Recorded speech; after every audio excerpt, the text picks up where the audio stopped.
Do it. All right, it's streaming now. So let's talk about Blade of the Immortal. I'm Ben Bates, and I worked on the comic version of Teen Titans Go for DC. Ooh, yeah, I didn't know that. Oh, really? Yeah, I like Teen Titans Go. Yeah, I like Teen Titans Go too. That's cool. I never read the comics, but well, I'm Chris Staggs. Sometimes work in animation, and I like comic books. Me too. And in this case, broadly expanding that into comics from any part of the world. So, right, manga in this case, we're doing Blade of the Immortal, Chapter 1. And you had read, so like typically what we do is one of us owns the physical version of this, which you do, but you don't, it's like in storage, I'm assuming, right? It's so I have like the end of it here, but the first 16 volumes are not here. So we won't be able to reference, but and typically what I like to do is find the unofficial translations online. And I really, really was hoping I could find it for this. So you initially read Blade of the Immortal when? When did you first discover Blade of the Immortal? Man, like the early 90s. Yeah, okay. But yeah, so, like it was. I started to read it when Dark Horse published it as issues, monthly issues. Yeah. So it's cool looking it up. Blade of the Immortal started in Japan in 1993, and Dark Horse started publishing it in 1996. That's a pretty close time period for it, from its actual initial creation. Yeah. And Dark Horse, it was one of those early attempts to bring manga to America, where they were doing it in monthlies, and they did that with Ghost in the Shell. Marvel did it with Akira, maybe even all the way back in the 80s under their Epic line. Yep. But I never read any of Blade of the Immortal until really this last week for Chapter 1. But I always saw it because back in the late 90s is around the time when I started finding manga in America, and it was that single issue format and stuff. And I saw Blade of the Immortal advertised, and I always thought it looked super cool. So I was excited to read Blade of the Immortal for decades at this point. And a couple of years ago, I bought the Volume 1. And was deeply disappointed to discover that it wasn't presented in the way that manga is now presented in most of American releases, where it's just the left or right to left format. Yep. And that's really why I was trying real hard to find an unofficial scanned version so that we could see what the actual original Japanese, and I couldn't find it online, which is bonkers. Even finding this Chapter 1 was a little harder than the average manga that I was finding or trying to find. So Blade of the Immortal has a weird presence, and what's really crazy is that back in 1996 when Dark Horse is bringing manga to America, they don't know what they're doing, so I don't blame them that much about trying to mirror it, or in this case the creator Samura requested, and that's what in this is just this pirate version we got here is now, and once again this is the pirate version, but you do own the original, and I did own it.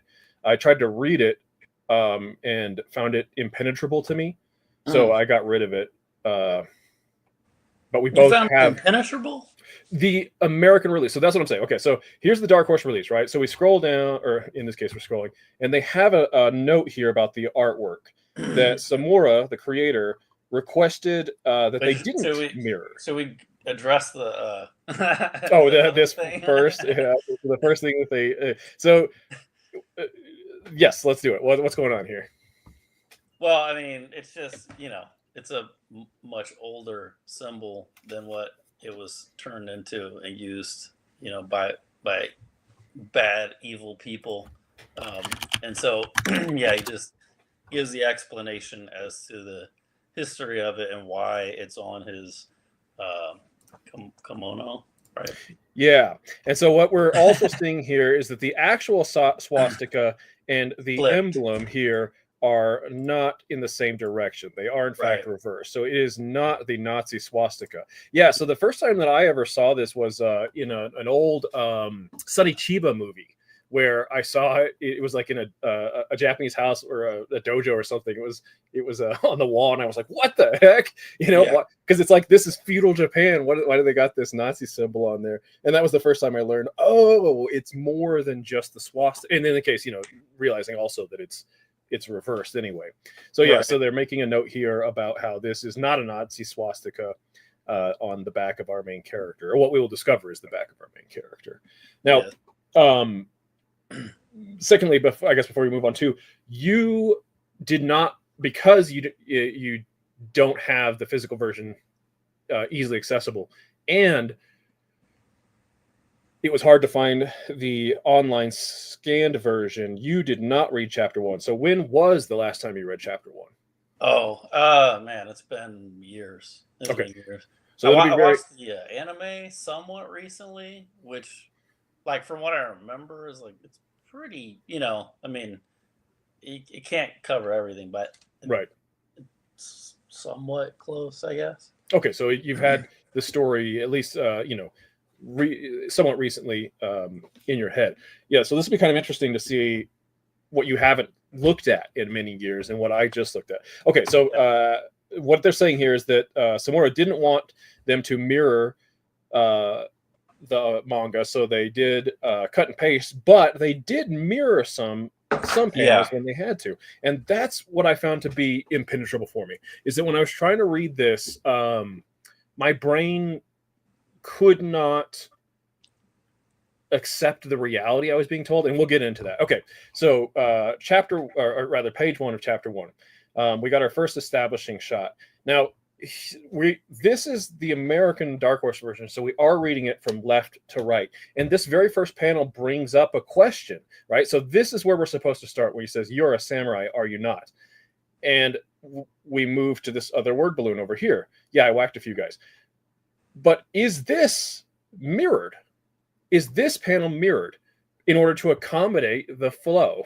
Or would this text in the Japanese version be in a single balloon and our main character's response in 2 balloons? That's what I'm talking about, right? It introduces a question right off the bat of what has been mirrored and what hasn't been.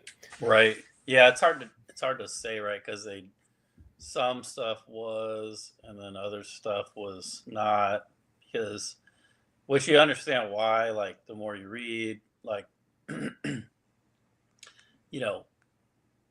certain body parts get chopped off. Yes. You can't just, like, flip things willy-nilly. This is going to be the problem, because they do actually flip more than they ever should.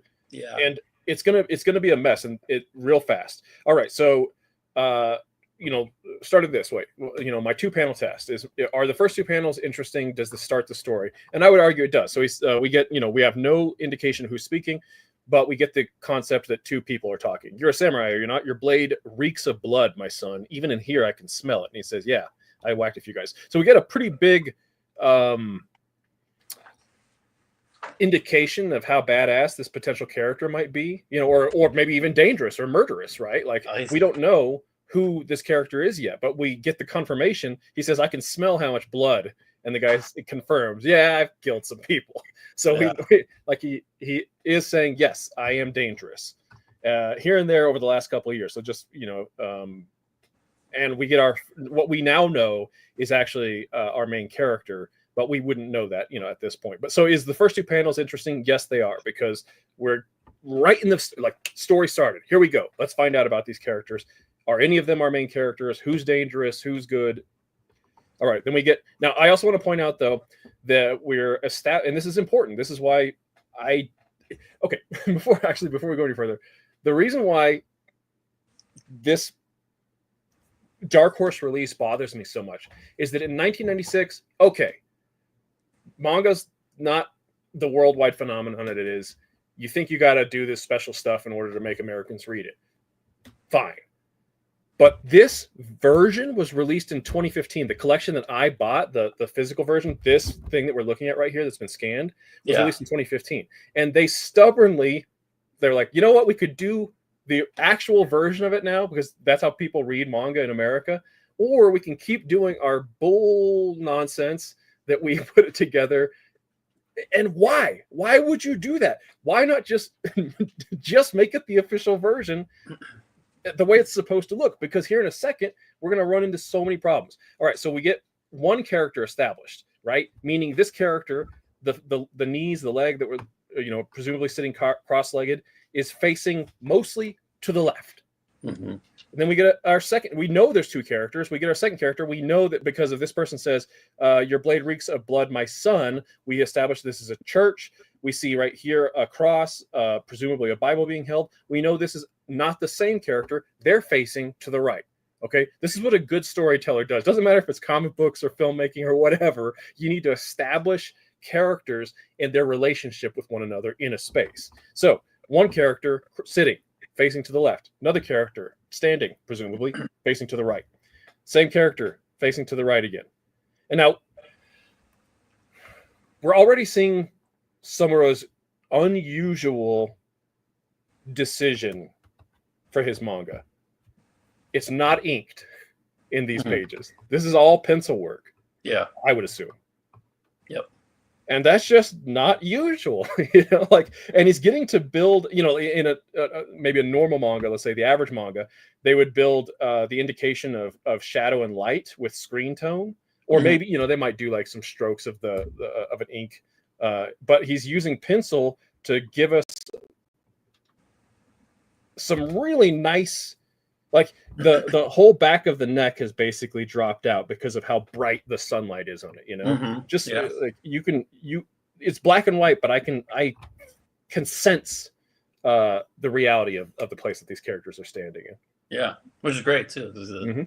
In a church. And yes, exactly. All right, so they continue the cost. Then this guy confirms, like, "Oh, you are an assassin, not the usual, not the place where you usually find, not not the usual sort of person you'd find in the house of the Lord." And then he gets this joke. "Still, samurai, cut folk up. Seems to be ordained by heaven. Just can't cut it out, eh?" Oh yeah, you didn't read this recently. Yeah, I don't remember that. Yes, then he says, "Sorry about that." You know, and I love, this is one of the things I love about manga is when they do these little side asides, I guess, or something, you know, like these little, it's like it's something they're saying, but it's not meant to be a full, so you get the full sense that he is just kind of like throwing it out there, you know, like, I don't know, I've always loved that about manga. But I didn't think this joke worked out very well. I had to read, I was like, oh, what? I guess he's, yeah, okay. All right. And he says, "How many did you kill? One person, two?"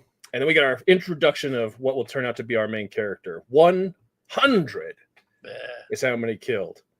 And all these weapons laid out. And because it's a big splash page, and, you know, this is usually like the chapter page, I was like, oh, is this like a stylistic representation of our character, or is he actually sitting there with all these weapons sitting out, you know? Because like this could be just a cool shot of like, and, you know, it is saying the dialogue is continuing, but maybe this isn't, but it is actually, you know, as we go into this next page, we see that, yep, he's got all those weapons sitting out in front of him. Oh yeah, which is a great little intrigue of like, okay, what's going on here? Why has this guy got all these weapons sitting out? Yeah. All right, but I want to comment here. So there's a couple things about our main character that we can see right off the bat here, is that his kimono is, I don't know if that's, I don't know if all of these are called kimonos, if this would be a different thing. Anyway, the clothes he's wearing are made up of two different tones, right? We have a black, a white, black, like he's got two tones. So this character is not going to be easy to flip, because these things are actually going to change relationships, right? And his swords are on the left. Like, this is where I'm really going to start getting in, like my brain's start going to rebel pretty soon. All right. I actually thought you were going to make a different point, because, you know, he is kind of a character that's, you know, he's good, but, you know, you could argue that he's pretty bad too.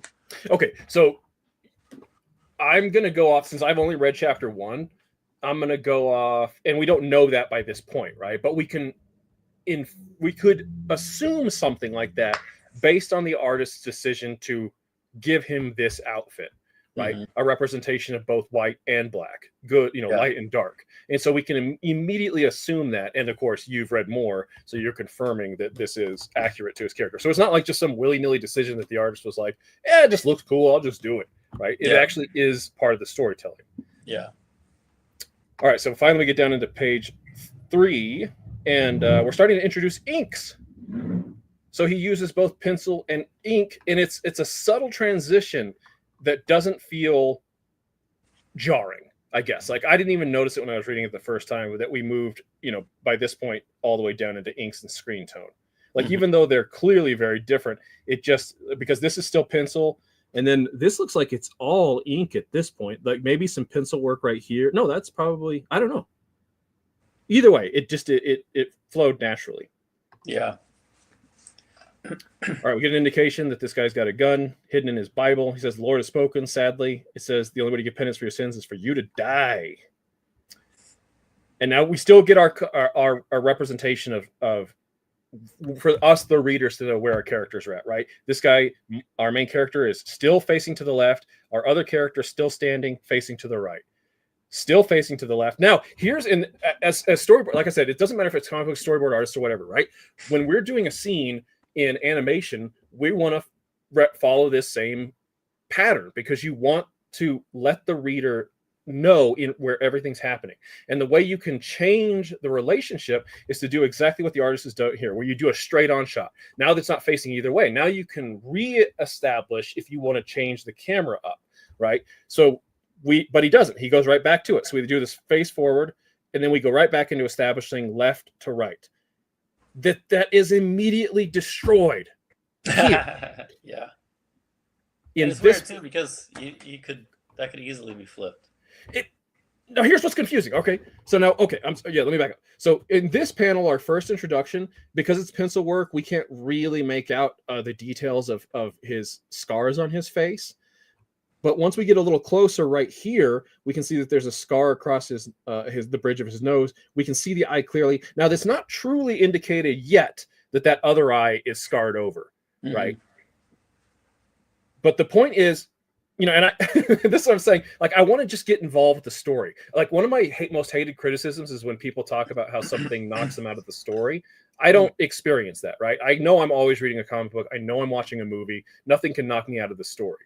However, decisions you make can make it difficult to be absorbing the story, because you're trying to, like, wait, what is happening? Who am I looking at? So the moment that we know, and let's look at the cover.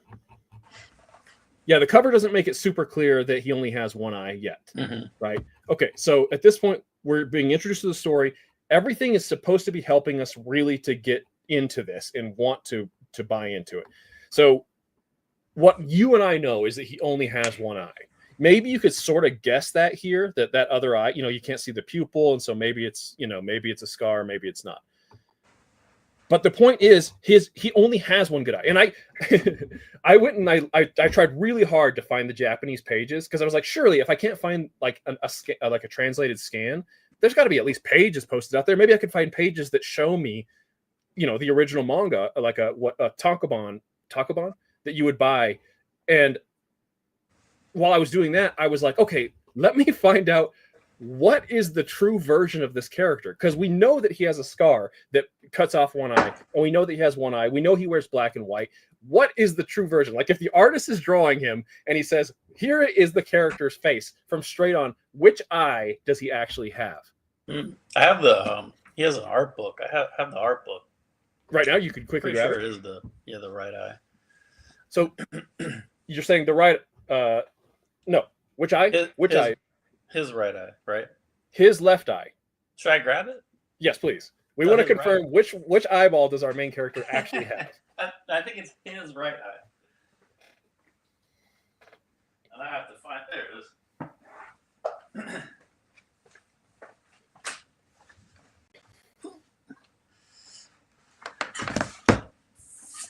Yeah, so on the I don't know if you're gonna be able to see it. On the cover, it's his right eye. Now, let me be sure about this. I think you're thinking about it from your perception. If you were him, it's his left eye. No, it's his right eye. His right eye is the eye that he can see or scarred? That's scarred. The scarred. Okay, we're talking about two different things. So you're saying his right eye is the scarred eye, and his left eye is the eye that he actually can see out of. Yes. Okay.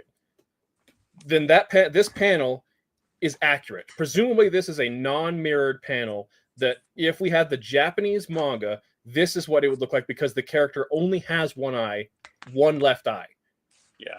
Okay. So the point is, in the relationship of this scene, let's just go ahead and jump ahead. Our main character's name is Manju. Is that correct? Manji, yeah. Manji? Yeah. Manji. Okay. So Manji is sitting on the floor facing the left. That allows us to do this close-up to be able to see his one good eye, his left eye. So when he gets shot and this cuts to the right eye, making him face the right, it destroys all the storytelling and the accurate representation of the character. So what we can do right here is we can say, this guy who's standing facing to the right, he has two good eyes, even though they're wonky. So when we see this shot, I call him good. Yeah, well, he has two eyes that presumably he has two eyes. Yeah.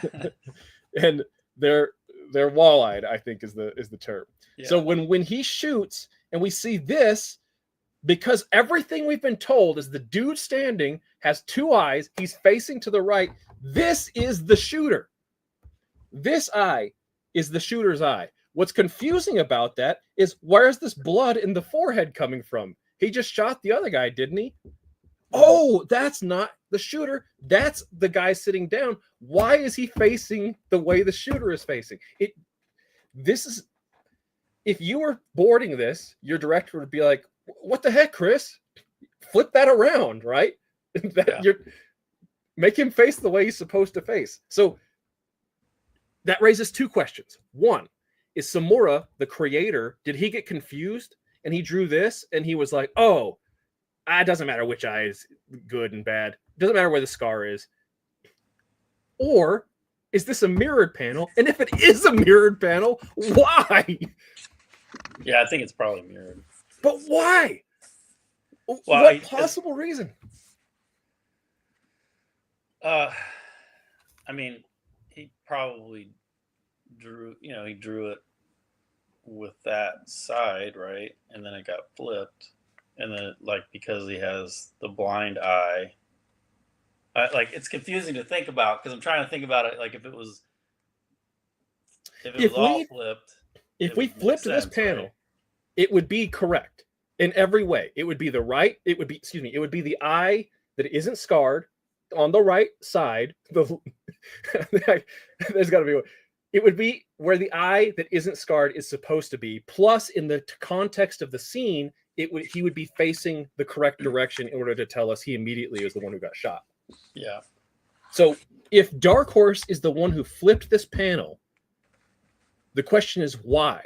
Why did they flip this panel? Because flipping it only destroys all the storytelling and makes the artist look dumb.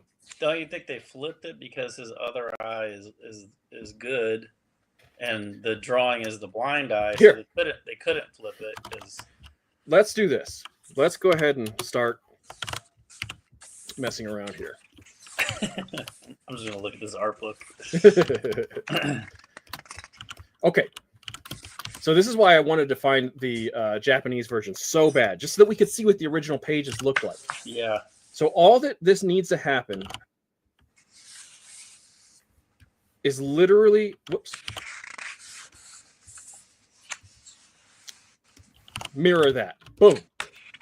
Right? Whoops. Are you doing something? Yeah. There. Now it's correct. It looks the same for me. If you did something, I can't see it. Oh, I see. Yes. I got to share more. Just a second. Let's see. Let's share. I'll flip through this as you share. Oh, hey, that looks pretty cool from what I can tell. All right. He's such a good artist. Oh, yes. Yes, he is. Okay, so here's what we got in the Dark Horse version, right? Mm. But here's all that needs to be done. Damn it. Son of a... Just flip this horizontally.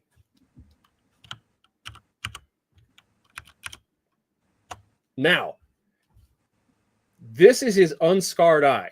If the artist was, we've confirmed, the left eye is the unscarred eye. In every panel before this panel, he's been sitting facing the left. Yeah. The shot comes from the right. Or excuse me, the shot comes from the left. From the left. Hitting him in the eyeball. For it. This is how the panel should look. Yeah. If the artist drew it correctly and it wanted to be in line with the rest of the scene. Mm. So why does it look like this? Well, again, I think it's because it's the blind eye, so he doesn't. I'm gonna guess that this is not what Samura drew, because Samura knows that eye is scarred. So why would he draw that eyeball open? Where he could have easily drawn this panel like this. Go ahead. Well, don't you think that is the blind eye, though? I mean, so it doesn't look like a normal eye. There are a couple reasons why. So when I said that I found this impenetrable, this is why. Because if you look at the eye here, right? Yeah. It's the blind eye, but it's open, and it's just kind of like white. And that's sort of what you get there. I mean, although you do see a little bit of it looks like a pupil. Yeah, okay, I don't know, Ben. I think we should move on. No, this is important. This is why I couldn't. This is why Dark Horse in 1996, it's fine. It's never fine. It's actually bad. No matter what, it was bad. They recently put out larger format deluxe versions of all of them. I wonder if they are the same or if they're like the original. If they are not if they're still the Dark Horse, let's just use the word mangled version. Why? Yeah. Why is Dark Horse sticking to this decision that was made decades ago? Okay, now let me give you a couple more things here of why I don't believe that this is accurate. So the scar. He has two scars. He has one across the bridge of his nose, and he has one going down that eye. There's no indication of the scar going down the eye. So, yes, maybe this is the dead eye, the scarred eye, open, but I don't think so because we don't see the scar going down the cheek. Yeah. And down the forehead. So, I am fairly certain, and I'd be willing to, if I'm wrong, then, I'll apologize to Dark Horse, but I'm going to guess this is what Samura drew. I'm going to guess if we found the Japanese version, this is what we would see because everything about this is correct. Okay, now I'm willing to move on to say that Dark Horse is potentially screwing us over here. Okay, so now, boom, he gets shot. He gets hit the back of the wall. Now this guy assumes that because he's killed a guy who killed 100 guys, that makes him the strongest. And then some kind of weird... This is one of the things that I dig about manga. Like, what we're seeing here... Oh! Just while I'm at it, this should not be facing this way. He's facing the wrong way. You see what I'm saying? He should be flipped again. Yeah. Because he has a definitive, unique mark himself. He has these triangles on his cheek. So this raises the question once again. Did Samura draw this incorrectly? Yeah. Okay. But anyway, this panel right here. it's a moment where we can't possibly know what's really happening, but so the manga is saying something is happening, but we the reader can't know what that thing is yet. Right? We see a chain, we see a blur of a shape, but we don't know. Then you have to move to the next panel to get some context, and even then, it's still in the moment of intense action. We can only guess that these must be some of the weapons and the blades that he was throwing out and stuff, right? But I dig these kinds of manga moments where they are purposely not being clear, right? It's merely saying a thing is happening, move forward. And so, oh yes, I always no, I screwed up. Sorry, everybody, I screwed up because this is being left to right. So this is the first panel, then this one. So everything I just said doesn't count. Out. Although some manga does do what I said, not this one. All right, then Hood.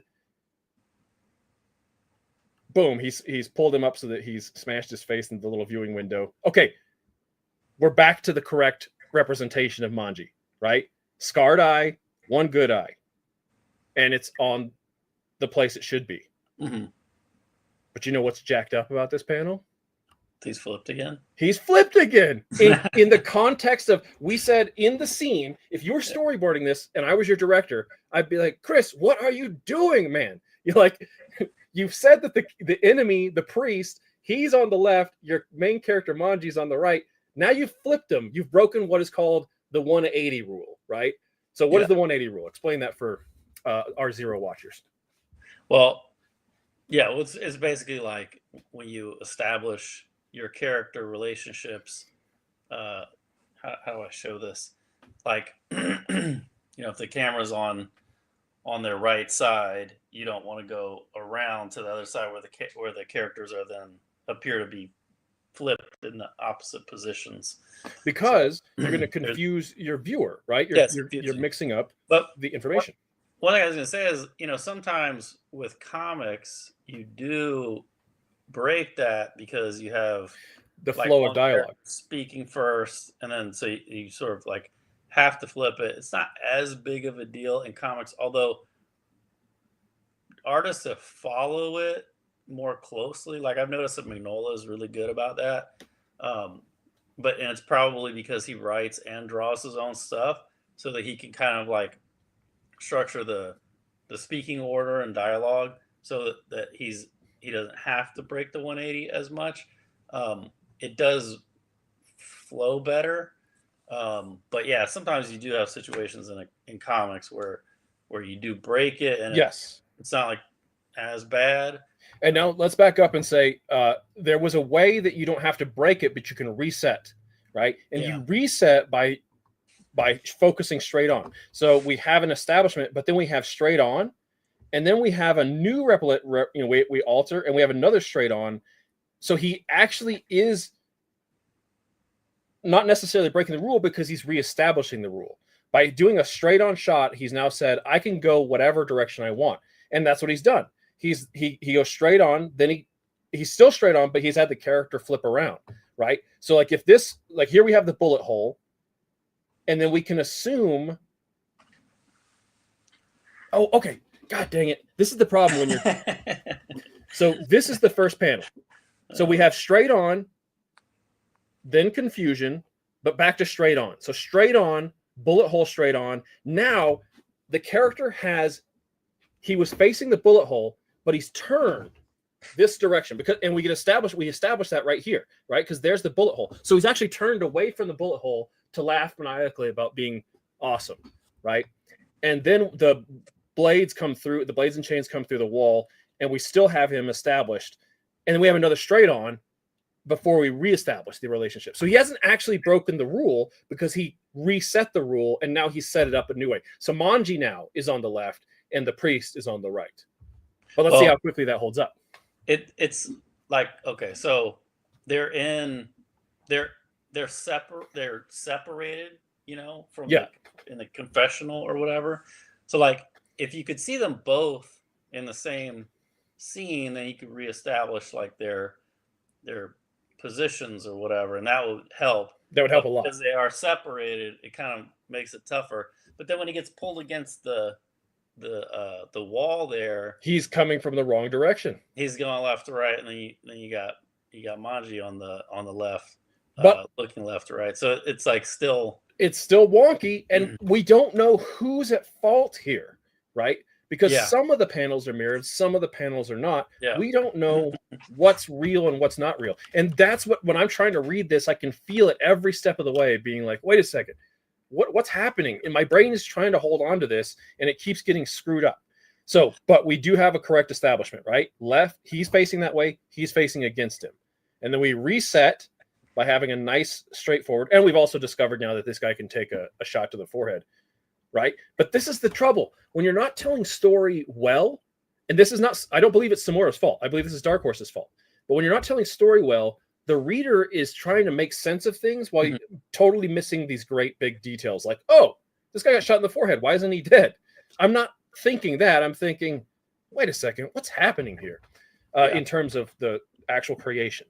All right, so anyway, he leans back, and we go into a nice pencil shot.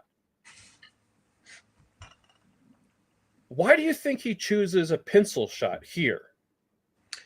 Man,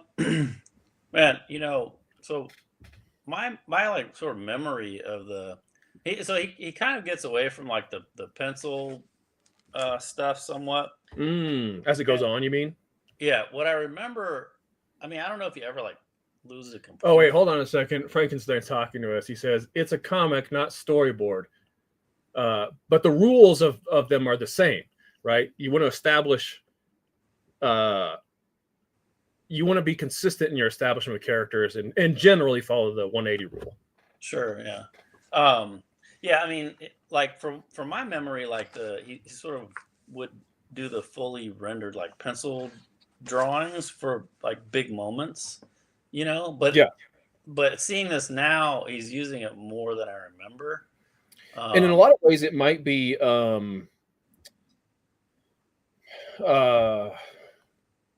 him discovering how he wants to use those, right? Like what you just said makes sense. Frankenstein says no, never has been same. I don't know if he also says a lot, but that storyboarding and comics haven't been the same. Yeah, well, I mean, they're not the same, but they're look. I mean, what it boils down to is like, is it clear when you're reading it? Yes. And if are the relationships of the characters understandable? Yeah. Well, and also like, we know that things were flipped, some things weren't flipped. It was chopped up. Like they did a lot of reworking from the original pages, and it's not all the best, Exactly. Now, presumably this is correct though, because Manji's left arm is clad in black, so this should be an unaltered panel. Yeah, well, I mean that's what makes this whole thing tricky, right? It's like you can't flip him because without he has, it's like Hellboy. You can't flip him. What is it? Is it his right arm that is the big glove? You'd have thing? to redraw stuff and that kind of, and I don't know if they did any of that. No, because we'll get into it as we continue with the pages. Yeah. All right, so just real quick with this pencil one. He might be trying to find that balance that you're talking about, where he uses the pencils to highlight. Oh, Frankenstein agrees with us. With no roar this time. He's not growling. We just got to get Dracula on board.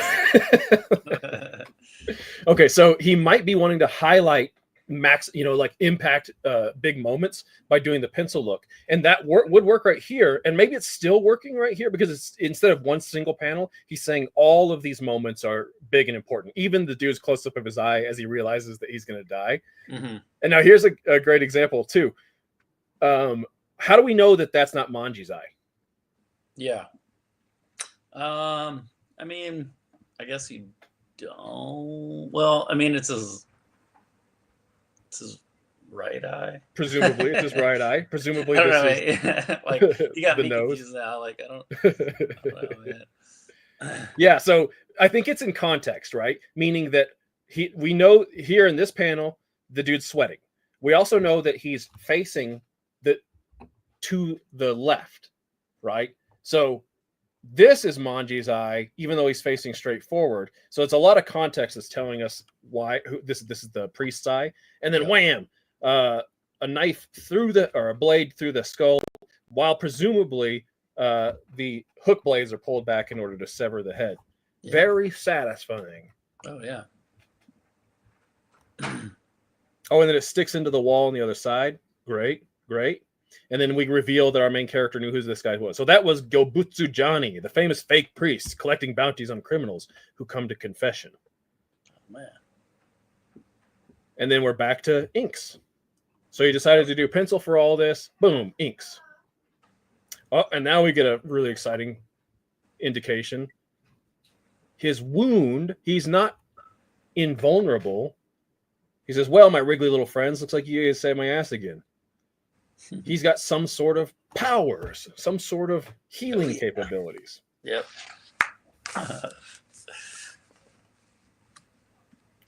Establishing shot, feudal Japan. Yeah, super nice. Yes, super nice. And then she says, hey, brother, I got to cut my alarm off. This is my mistake. Back to the art book. Look at that. All right, I can't help you at the moment. I'm doing some stuff here. Okay. So she says, hey, brother, did you bring me something? Huh? Oh, yeah, welcome home, she says. All right. We don't know who she's talking to, but we can assume it's the main character, and the next panel confirms it. It is our main character. So this is his little sister.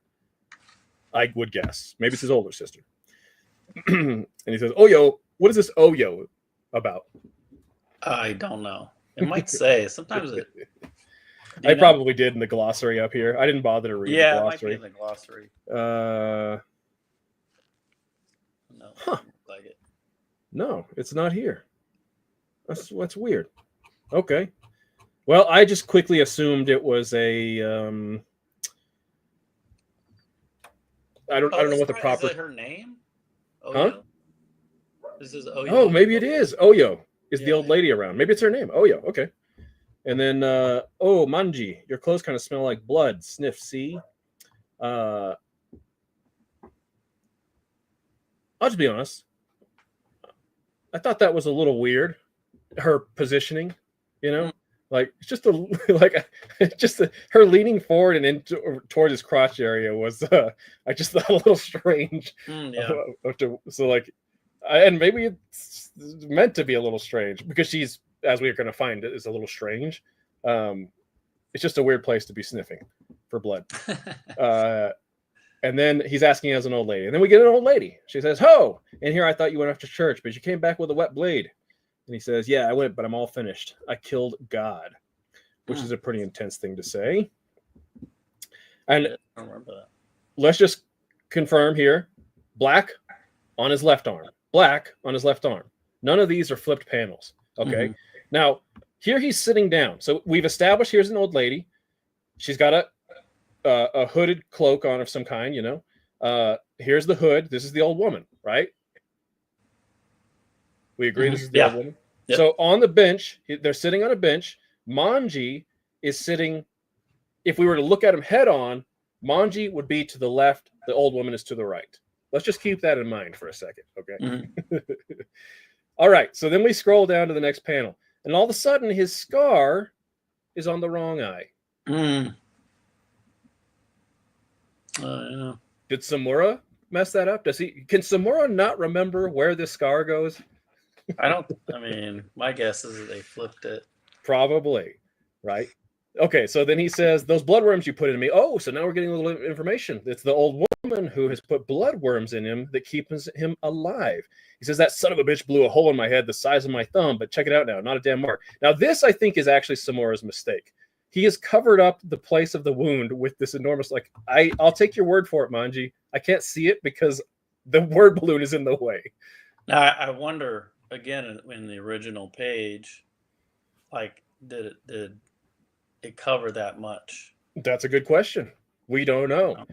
If it did, though, it's a bad choice. Yeah. This should have been lowered down to make it. If the point is, look at my forehead, there's not a wound here. Show me the forehead clearly. Don't cover it up.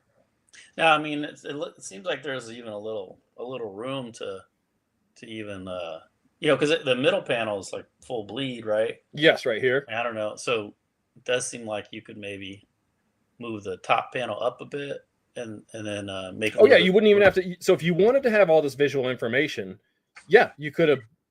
Well, yes and no, because that's the safe zone. But now that you're pointing it out, the so is outside of the safe zone, meaning they're not opposed to putting text close to the edge. So if you wanted the lettering was different. Yeah, you could have bumped up this top panel to open up so you can get that word balloon off of his forehead. But I think you could have. I think context with the edge of the finger, like the tip of the finger, and just the forehead, and like maybe part of the bangs, could have been enough for us to know perfectly normal forehead. All right, so now she's saying ho ho ho, probably a laugh as the sister is playing. Oh, but look at this. For some reason, she's went from here. Well, that's flipped all the way over here. And we know that because Manji's left is no longer black. The right is black. This was so much more enjoyable when I read it back in the day. I didn't know anything about anything. Yeah, this is the thing. Like, I don't know, if I had read this. Oh, whoops. Now, another person, Movie Shits, is talking to us. He says, "You boys are too concerned with scene direction. You're looking at funny pages, not storyboards for telefilms."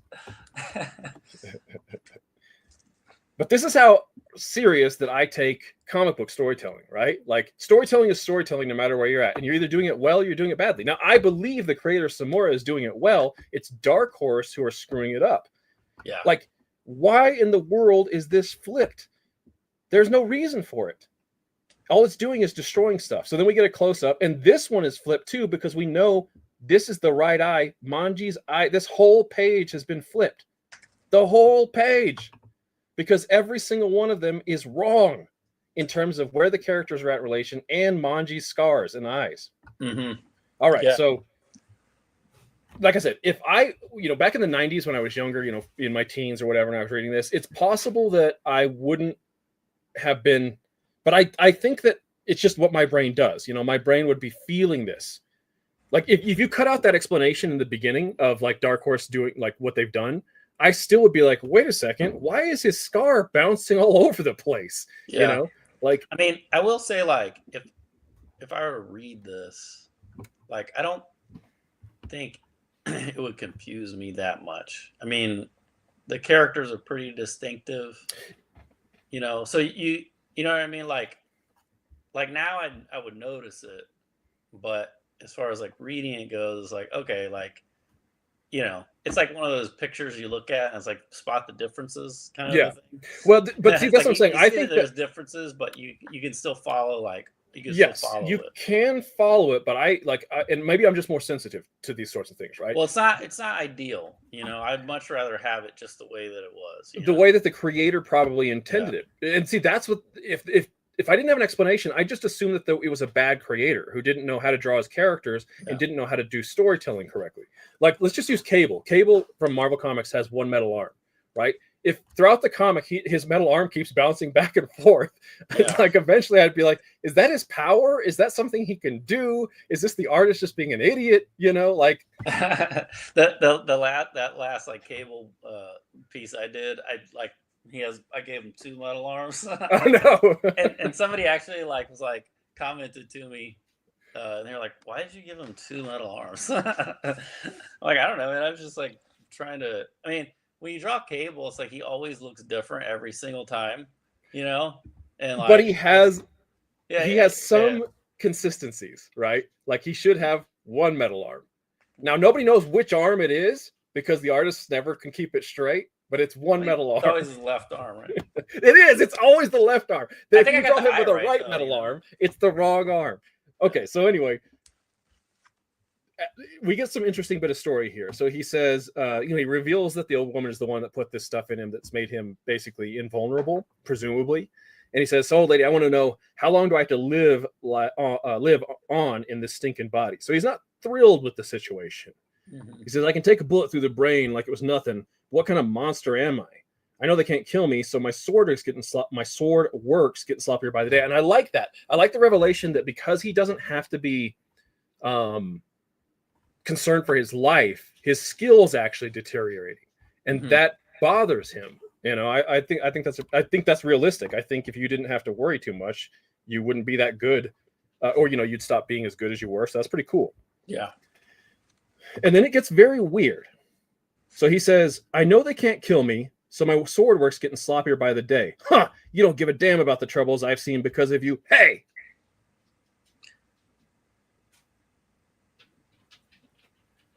It's a very weird dialogue. He says, "My sword work's getting sloppier by the day. Huh? You don't give a damn about the troubles I've seen because of you. Hey." And what does she say? She says, "Oh, she fell down. How cute. Ho, ho, ho." So she's paying attention to his sister at play.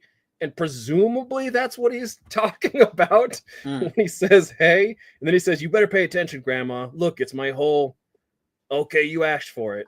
It's just not a very good, like, you. There's some problems there. Yeah, I think he does get better. Like my hope is that you continue to read this. Oh yeah, I'm still interested. But I wish I didn't have to. I wish that Dark Horse would release a version that's not all mangled like this, and I would be thrilled to actually purchase the series. I feel like the newer ones might not be. That would be great. Check. Yeah, that would be great, because it is a bizarre decision to stubbornly continue to release this version rather than just like, look, people are used to reading manga. The world changed. Stop messing it up.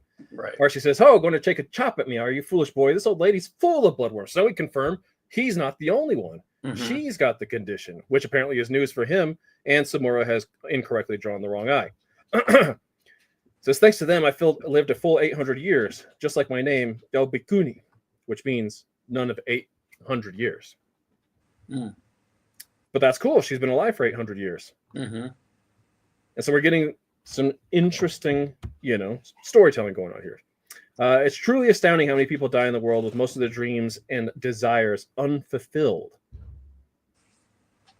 And then she says, "For those people, the Lama monks found a way to live longer, the ultimate life extender, the Kesenchu, the holy bloodworms." So now we're finding out a little bit about these things that are unique to this world.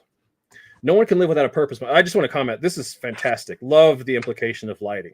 I can feel the sunlight and how nice of a day it is. Yeah. Oh man. No, go ahead. Oh, I was just moving on. Yeah. Good. No one can live without a purpose, my son. Domination, creation, revenge, penance. Isn't it about time you told this old lady about your desires and what drove your little sister mad? Okay, so now we know this little sister is weird. She's crazy. We get into a flashback. Says he went that way, careful. And presumably, this is Manji. He's got 2 eyes, and we got a cut across the nose, which will probably be that scar. It's the Hatamoto killer. Well, now we know he's some sort of, potentially not just a normal old samurai, but a killer. Oh, I see what you boys are all up in arms about. Dark Horse Comics has defiled the original funny pages with their new printing for white Americans. Now all your nitpicking makes sense. Man, this is definitely going to be the nitpicking. Yes, well. All right, don't be a fool. If we find him, we kill him before he kills us. So we're getting a nice buildup of Manji's. We already knew that he'd killed 100 dudes. We already know that he's a badass because he killed the priest. Hey, I was just going to say that panel, that little thin panel above. Man, that's so cool. Oh, yeah, dynamite. Excellent. And then we cut out to reveal, he's been killing some people, so he's true to his word. I'm wondering, we know this is a dude, but I'm wondering if this is because like these legs are nice and thin, and there's a little bit of indication of hips. I would assume that's a woman, and that's a little disturbing. Like, typically in this time period, there's not going to be as many female warriors running around. So did he kill are these just normal people that he's killing? A little disturbing. Maybe an indication that our hero is not all heroic. Oh, yeah. Something may be implied by his clothes, black and white. All right, Machi, I love putting my arm around you, but let's call it quits about here. You may be my wife, but for me to lean on a woman, that's just not hell. It's just not a samurai thing. Or actually, that's what I wish he said. I wish he said, hell, it's just not a samurai thing, but he says, hell, it's just a samurai thing, It just reads slightly weird when he says, For me to lean on a woman, hell, it's just a samurai thing, you know? I don't know. I just wish he said it was not. Just to be clear. Well, he's saying let's call it quits, right? So he's saying like I can't lean on you. Yes. Yeah, it's just it's fine. You're worried about saving face? You don't have any to save, my dear, after you got sick in front of all those people. He says, yeah, now I understand how a third-rate clown feels. Guess I should learn how to drink without making a fool of myself. In these three little panels, we've got life built for these brand new characters, right? We don't know who these people are. We're suddenly introduced to them. We know what their relationship is with one another. We know what they've been doing. We know kind of how they feel about she's not angry at him, right? Or at least I don't get that sense. Like she's not berating him or pissed that he's been drunk. And apparently he got sick in front of a bunch of people. So he's been out there puking and stuff too. Mm-hmm. And it's not too bad, right? Like they seem like a decent couple who are just out having a good time. And then boom, some guys go running by. Really nice atmosphere work here. Like, oh, yeah. Like separating it, we got a nice darkness so we have them in the background, but we get an indication of the light sources and like maybe they're running with some lanterns. Still, what fun's a banquet? There we go. Still, what fun's a banquet without enough sake? The cheapskates say, how about another shot before bedtime? And then what's going on here? And we find out, he's an officer Tatsumasa. It's the criminal who assassinated Lord Hori, sir. We've lost 5 men already just tracking him down. Scratch. Ung. Indication of Manji has crashed into some... Mm-hmm. What just occurred to me is maybe he had intended to do the whole thing like this, like with a lot of pencil drawing, and then it was just maybe too slow, or he, didn't like how it reproduced or something, and then decided to like save it for like special moments. You're right, because at this point I'm just so comfortable moving between pencil and ink, because I mean this appears to be ink with some pencil. Like I believe this is an inked character, but like I think this is pencil work on the clothing. Yeah, it looks like it, to get that really fine indication of the shadows and the light. And then boom, we got inks right here, and then back to pencils for these two. Like you're right, it's a really interesting where he's deciding to shift. Mm-hmm. But it's not off-putting or jarring in any way. You know what I mean? Like I just move right through it without any, and I think it's because it's all black and white, so it's not weird. Mm-hmm. And maybe he just realized like, it's kind of arbitrary somewhat where I'm doing it, and so like, maybe I should use it for a special story moment or something. Yeah, maybe he finds some sort of rules for himself down the road. Yeah, I don't know. It would be interesting to find out more about his thinking. It would be, absolutely. Yeah, I wonder if there's any interviews or something out there with him. Okay, so our main character has collapsed. He says, looks like the Hachobori area. I think my sister lives around here. Yeah, now I'm sure of it. We already know that his sister's crazy in the future, so probably something is going to go horribly wrong here. Yeah. Crazy broad. Why do you have to marry a goddamn cop? Can't look after your brother no more, huh? Now that I got a price on my head. And then he's bleeding. We got blood. We got somebody tracking his blood. Oh, it's this guy. Oh, turns out to be the officer who was drinking.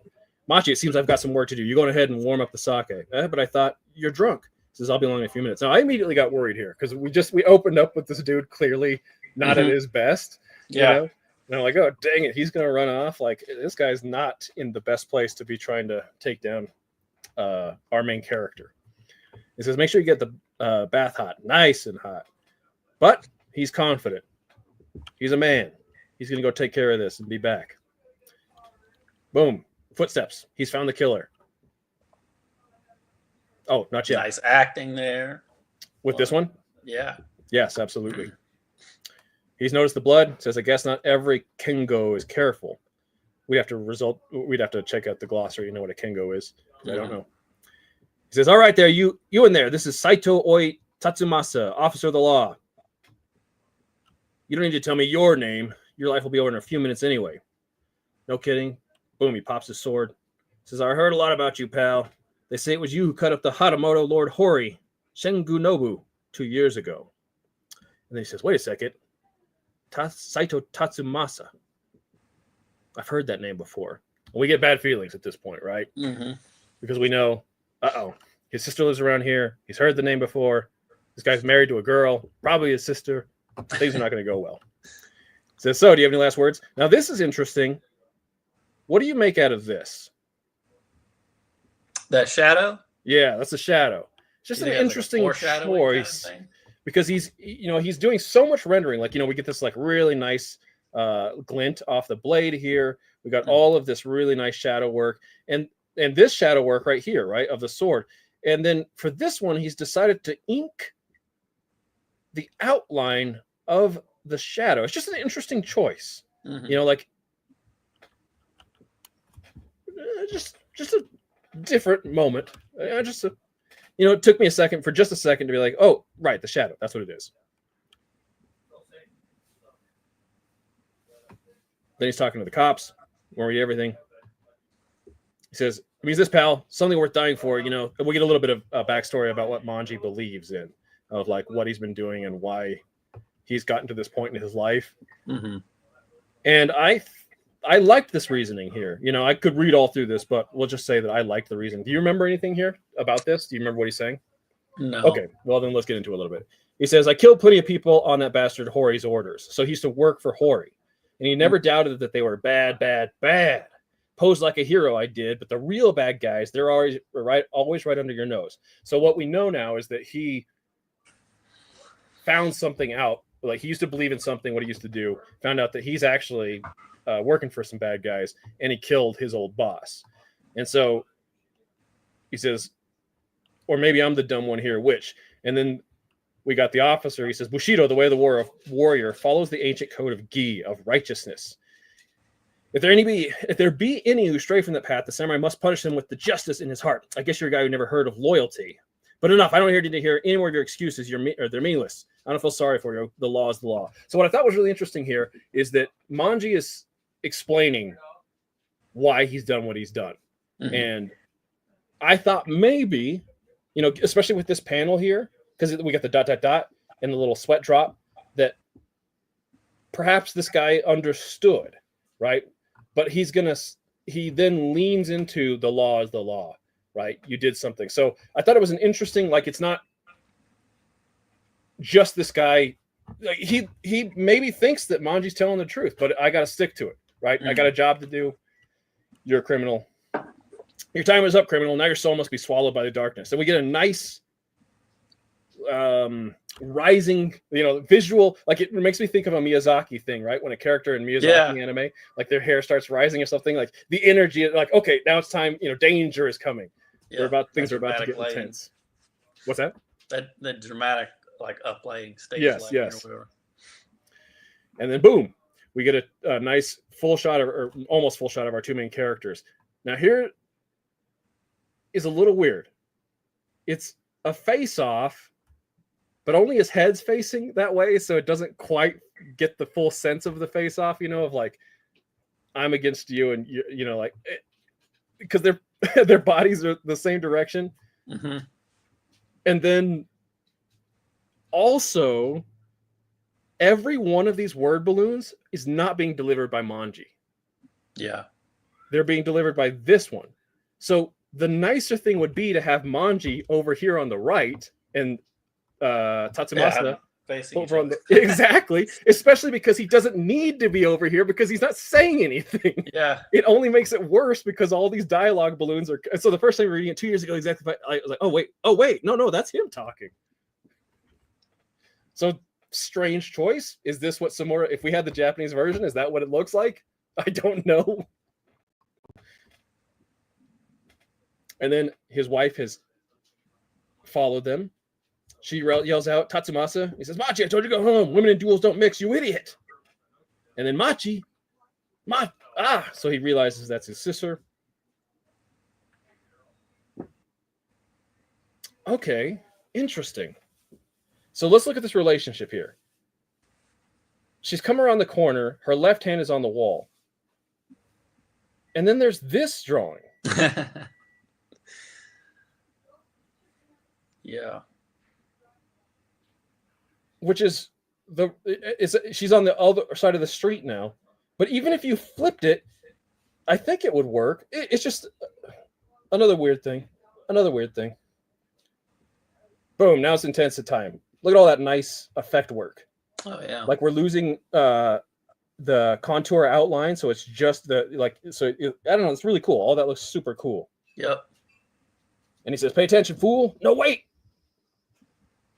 And then we get a really interesting splash page. Mm-hmm. So because of this background rendering, I didn't know if this was like a chapter break, essentially, like a chapter image, or if this was actually supposed to be. Go ahead. So you're saying? Oh no, I was just agreeing. Yeah, it does. It could look like a chapter break, or the next panel, but it turns out it's the next panel. And so Samura is doing this really interesting design work, I guess, to like highlight maximum moments. Right, this is a huge moment.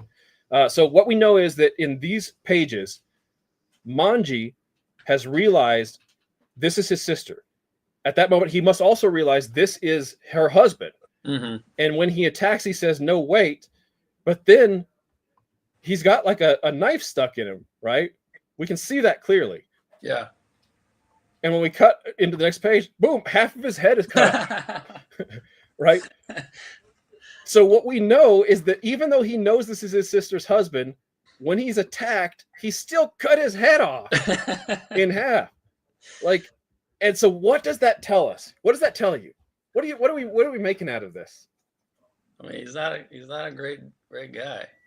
He's not a great guy, but possibly his own strength, his own ability to defend himself overrode his possible like conscious decision making, right? Yeah. Like he knows who this is, and he still just like slaughtered him instantly, Yeah. And so it's telling us that he maybe didn't want to, right? Or at least that's what I'm immediately wondering. He doesn't tell us. I'm wondering. Well, what does he think? The suddenness of it, he just reacted. He reacted, exactly. Oh. And now here's something that I don't think works great. This is when his eye gets cut and scarred. But you can barely see that. Yeah. Like it's also the other eye. Exactly. It's also the wrong eye. Actually, no, can you go back to the splash page? Sure. Like kind of what you were talking about earlier. Like sometimes in manga you'll have these moments where it's a little unclear what's happening, but it's still kind of cool. I mean, I don't know exactly what's happening here. Right. It looks like he has like maybe like a sword in him, but then so does the other guy. Yeah, it's tough to. Yeah. So is like this sword right here looks like it's in Manji's stomach. Yeah, that's the officer's sword. Yes, probably not. So, because what we had, or maybe it is, because there's no indication that he was stabbed here. Oh, no, okay, yeah. Right? So he has a small sword, and he has his like two put together swords, and so we can see the two put together swords still. And so he got him in the gut. Oh, and now that I'm looking more, I just immediately assumed that was the dude's like ponytail or hair tied back, but it's actually the blade. It's Manji's blade. Yeah. Yeah, on the chain weapon. Yeah, but you're right. This is an exact point where some stuff has happened. It happened off panel, and so we're only left with like this moment that then we're gonna find out the aftermath of, right? Like, oh, and there's the aftermath. It's way worse than we had hoped, or knowing that this is his sister. Okay, so. This obviously is what, and then it's more, horrific. This panel of the top half of his head. Child's play. Like as the series goes on, I mean, it's more like terrible stuff. And partly what something that when I was thinking about with like gore and representation of gore is how often you don't have to be truly realistic with every single detail, because like. He's not like, like, where's the bone? Where's the teeth? What is this like? just hollow point, right? Yeah. Inside the head. But it gets like it tells us what we need to know. Like we don't see the skin, like the fat layer and the skin layer and the muscle layer, we don't have any, we don't need any of that. It's working with this highly simplified version of damage, or rather an inside look of the human head. Yeah. And then we instantly cut. And I just want to point out, this decision in both cases where he isn't doing anything to truly help us bridge the gap between time, right? Like this is present time. And then this panel just immediately goes into the past. There's no fade. There's no special panel to say now time is changing. There's no caption to really tell us. And then the same thing happens. Go ahead. That would have been a nice use of, the previous panel being ink and then going to the flashback to be able to yes you could have, but they're both pencils, so. Right, if he was consistent with that throughout the series, like if all past events were in pencil and all present was in ink, or vice versa, that could have been a choice. But yes, we do the same thing again where we instantly just cut time with no indication. It's just like boom, now we're back in the present. Yeah. And we now know why his sister is as messed up as she is. And she says, I found a bean cake. And he says, that isn't a bean cake. It's horse shit. Go wash your hands. And then not in the drinking water. All right. So his sister's 23 years old. He says, I used to think the best a samurai could dream of was a chance to cut open his own belly. But life is too damn weird, Granny. I commit seppuku now. She dies in a ditch somewhere all alone. So now we know that he feels responsible for his sister, right? Yeah. Like he can't die. He needs to be able to provide for her, especially with her mental condition, and that he feels and is actually responsible for. Yeah. All right. So she says, you should have thought of that sooner. That's why I stuffed you full of worms, Sonny, so you'd eventually notice. Okay. Some indication of her decision-making, She says, don't give me that crappy old hag. Even you're older than the devil himself, but you're still afraid to die. Fancy words for cheap excuses.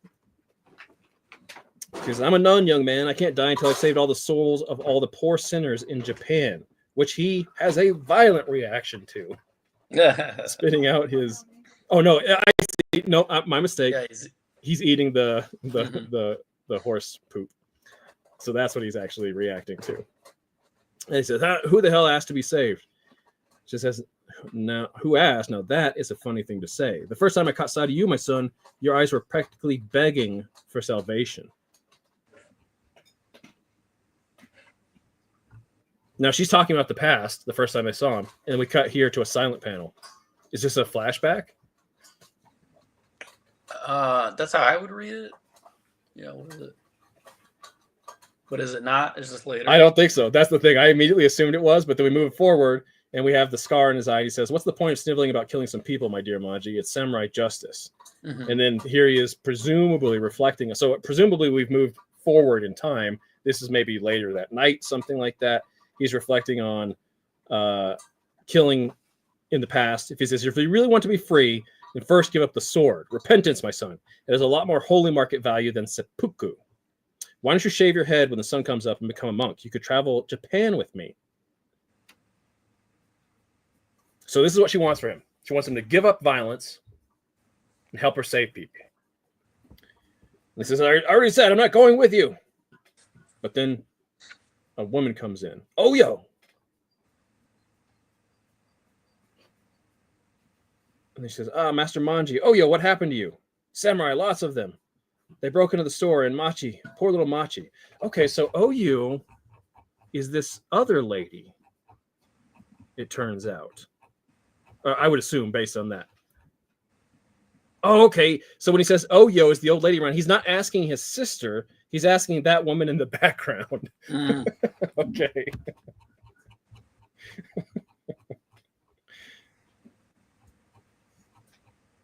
Maybe if we were in Japan, we would automatically know Oyo was a name and all of it. It would have helped a lot. But we hadn't got his sister's name yet, I don't think. It doesn't matter. Whatever. All right. So now this girl's been attacked. She said they took Machi. Here's the address. You got to go save her. Boom. Cut. Here he is. Yeah, that's awesome. Yeah, it is awesome. That's a great panel. Well, I wonder what the sound effect is. Good question. Like some drums or something, like dun dun. That's bum, bum, bum. that hopefully somebody will be able to tell us in the comments. All right, so now we immediately get caught. Like we don't even have to be told. We saw 2 triangles on that dude's eye in the beginning. We have 3 triangles on this guy's underneath these guys' eye. We know that they're now related, right? Like, oh, got it. This is part of the triangle gang, or what? Maybe this is his sibling or something like that. And he says the name Shido Hishiyasu, deputy head of the Shinsen Gumi, the world's baddest Ronin gang. And he says no one asked for a friggin' introduction, skinhead. Let Mashi go. If you haven't done anything to her, I'll let you live. Leave. Let us leave. They're all happy about it and laughing. And then he says, you killed my brother, Johnny. So now we get the confirmation. They're related. And then they want their revenge. Obviously, they're using her to make him fight. And this is a little confusing. Now, you didn't read this recently, but okay. So she says, she looks pretty hot for a retard. Hey, what you thinking? And then he bites his lip. He says, here's the bell, pal. You fight all of us here tonight. 1-on-1, starting with me. You beat all of us. We set her free. All charges are dropped. And then he says, no, wait. All right. Oh. Actually, he says, all right. No, wait. So when you're jumping here, even though this word balloon is right here and this word balloon is right here, typically my instinct is to go from top to bottom. So I went to no, wait. All right. And then I had to back up and be like, oh, okay, this is him saying these are both his balloons. He's cutting himself off.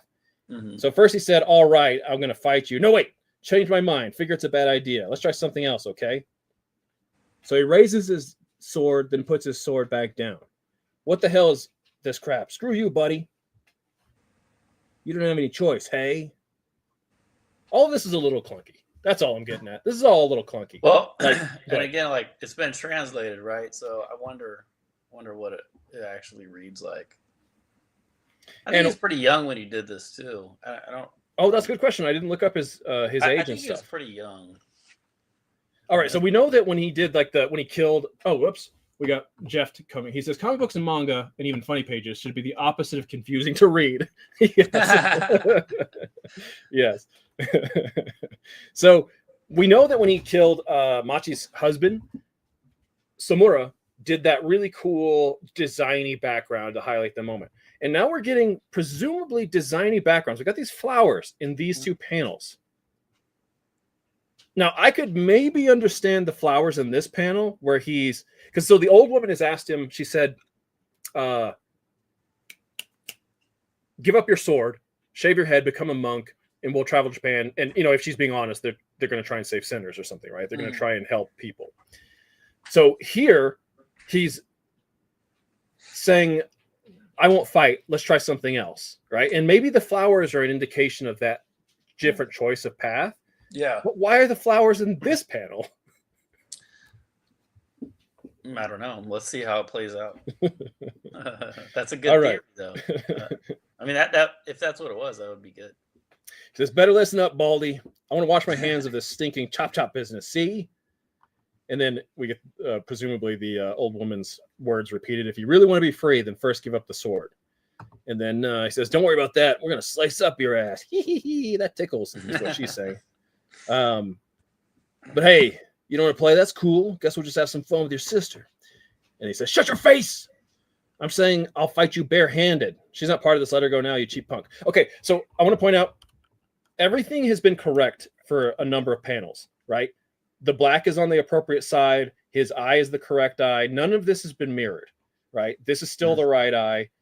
This is still the right eye, even in this panel where he says, shut your face. So the storytelling is that Manji is on the left facing the right with the enemies all facing him.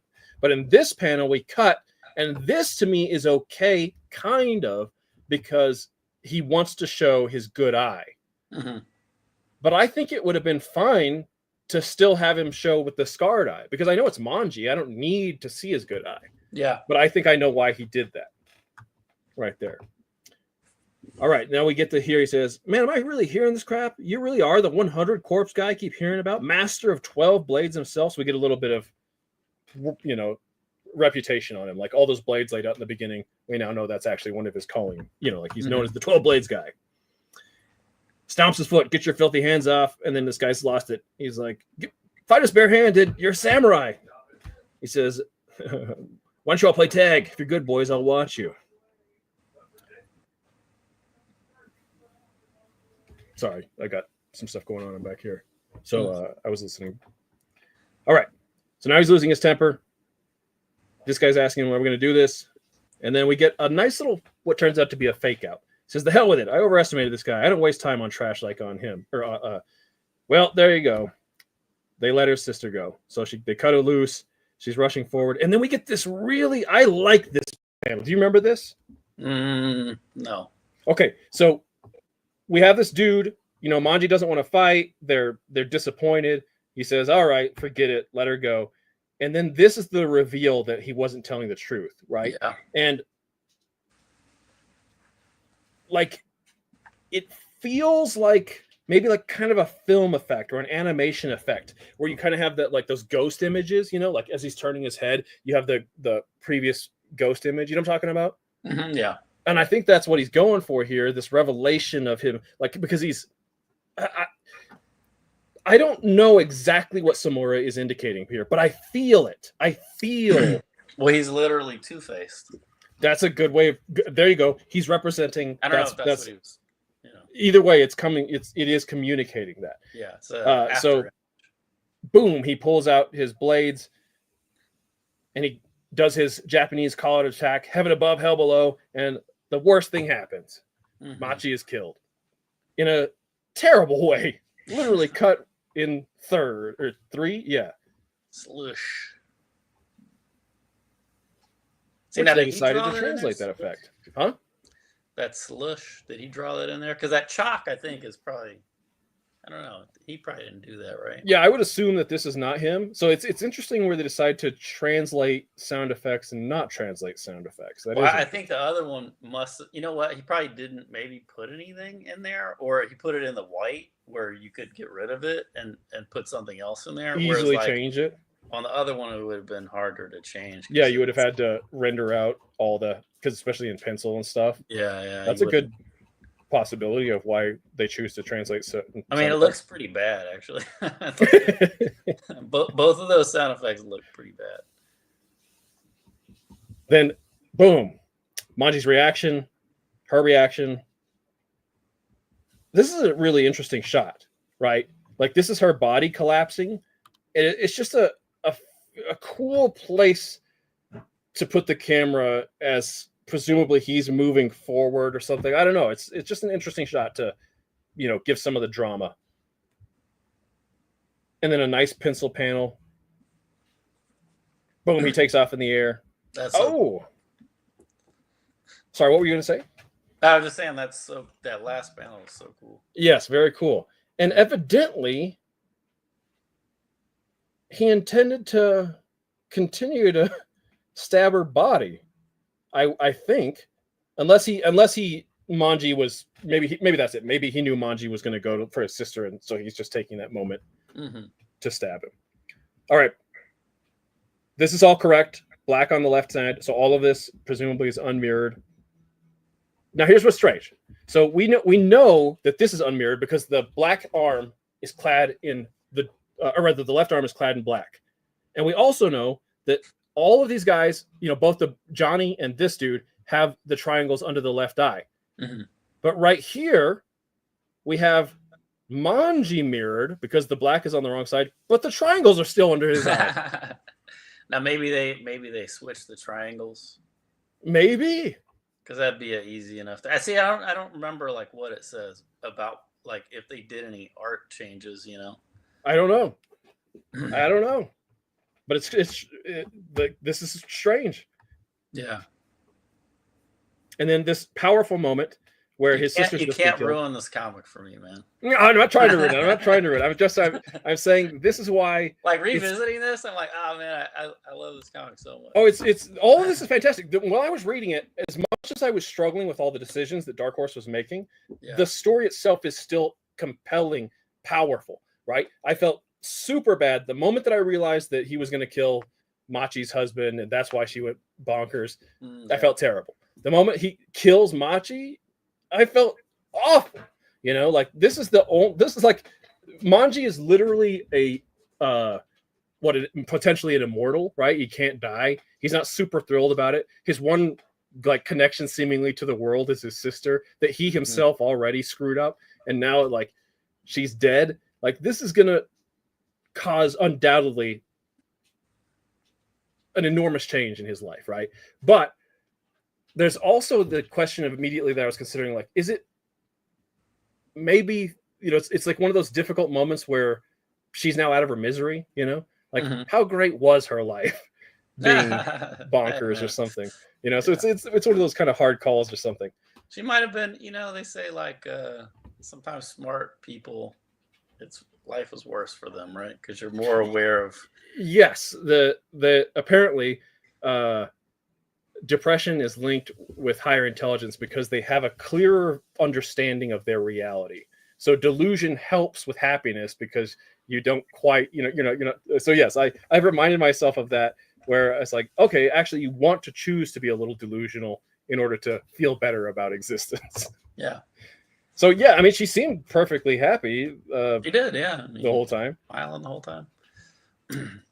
Okay, so anyway, now he's surprised because, of course, he doesn't realize that Manji can't be killed. So he gets up. And this is the transition where Manji had tried to take a new path in life, right? He tried to do the nonviolence. He tried to consider going the way that the old woman was suggesting to find redemption or to, whatever, be better. And of course, that's not going to happen. So he says, losing her mind, all that was my fault. And the funny thing, she couldn't even hate me for it because she didn't know how to anymore. And he says, thanks, Baldy. I guess it really is my only choice. Meaning to do violence, to fight, to do what he's always done.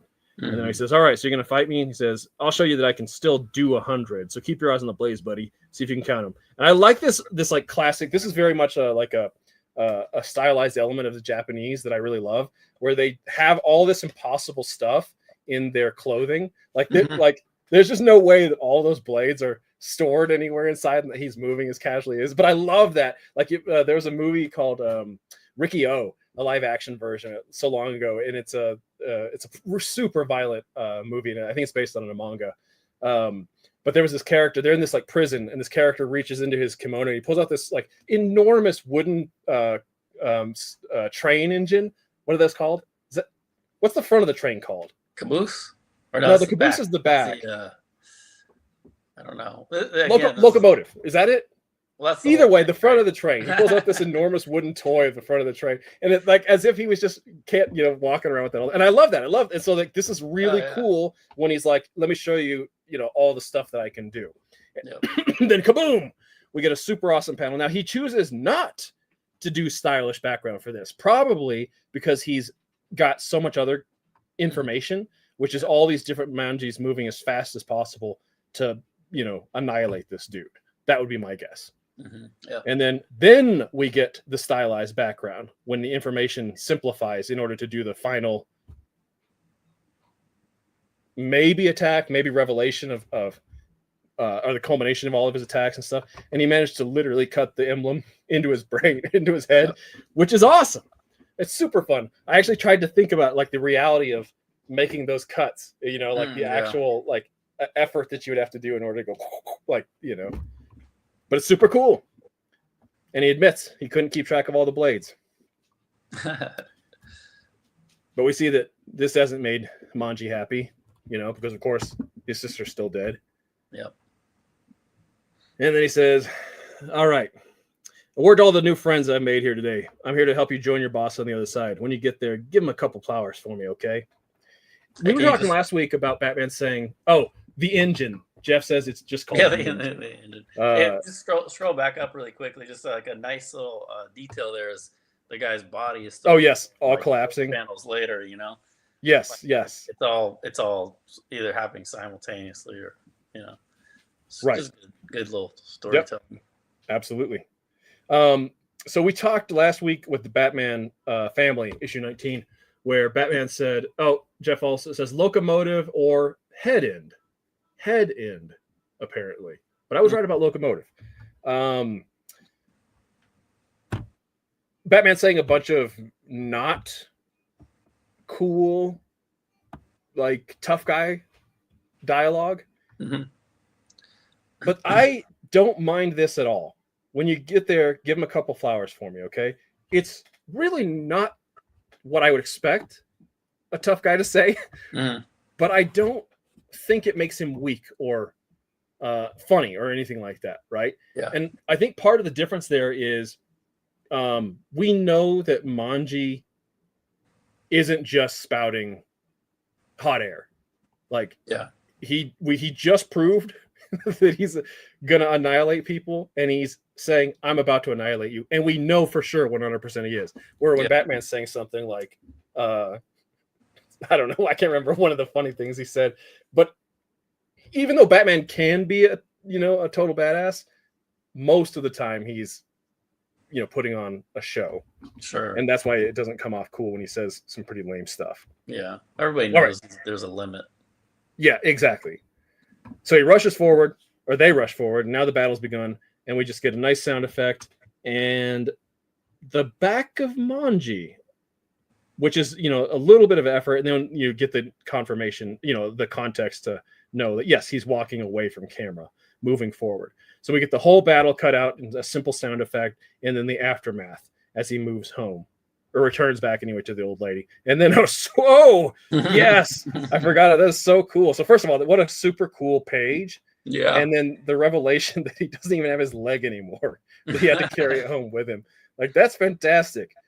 Like, and this is part of what I love about some of my favorite main characters is, and this is something we were talking about with Batman last week too, is that it's not cool when Batman like has a plan for everything and is, like, it's cool when a character has to try hard, when they have to overcome conflict. So even though Manji is as awesome as we know he is, look at how messed up he got, because he's not perfect, right? Those guys really screwed him up. And if he wasn't immortal, he wouldn't have survived it. But because he is immortal, he came back carrying his leg. Like, that makes him so much cooler than if he just was like perfectly pristine, then like nobody can touch me. He says, I got a proposition for you. How about I spend the rest of my life cutting down 1,000 of the bad guys? How's that sound? Not that kind of Oh, whoops. Once again, I'm reading manga.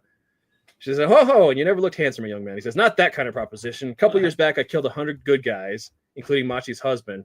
In order to pay that off, how if I kill 1,000 bad guys? She says, just can't bring yourself to give up the sword, huh? Why not? Go ahead and do what you think is right. If you fulfill that vow, the Kessin Chu will leave you alone. And and then he collapsed, because even though he is immortal, this effort, the battle, the getting home, has absolutely drained his energy. That makes him exciting. And this is where we leave off, right? This is the final page. So we have the characters reacting. We know that they're going to help him out. He says, he won't die. Not this young fellow. Just leave him be, Leave him be.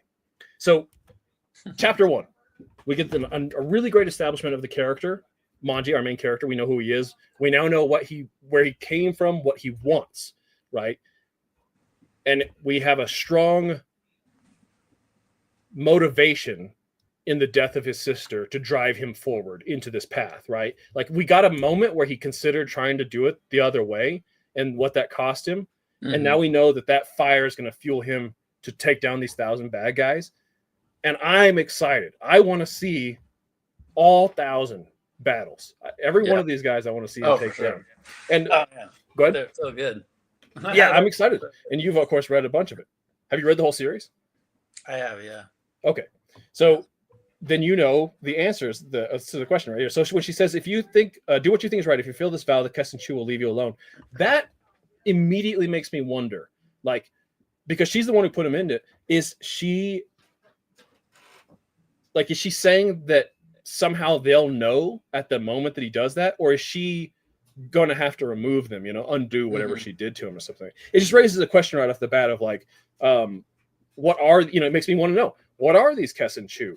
What, when he finally does this thing, why did she do this? Why is she agreeing with it? All those things. It makes me want to move forward with the story to find out, okay, you've got a lot of great questions here, and I want to get some answers. Yeah. Oh, and then one other thing for sure that I wanted to ask about was this potential that he's ask your opinion about, is that for sure he's got this moment where he decides, he's trying to go that non-violent path. And in the world of a lot of these stories like this, where we know that violence is part of the narrative, it's that way right off the bat. I often get frustrated when a character tries to go the non-violent way, right? I can get the idealism. I can get maybe even the character has really, really, really good reasons to not be violent. But in a story where violence is ultimately the answer, as it so often is in reality, right? Like, and this is something I've thought about a lot. Like, we can do our best to like have a conversation, to try and solve problems. But when somebody doesn't want to have that conversation, the answer is violence. Like, okay, well, we tried to talk it out, and the only thing we could do now is, kill you or punch you until you stop moving or something. So I'm glad that the Samura didn't waste too much time with this, try not to be violent and lean into the violence and stuff. But I wanted to ask you your opinion about that. The idea of this moment where Manji tried to go this route. And what that, especially, you don't give spoilers and stuff like that, but, in the context, because you have the whole story in your head, the context of the whole story. What do I think about that moment? Yeah. About trying to go forward without violence in a violent world.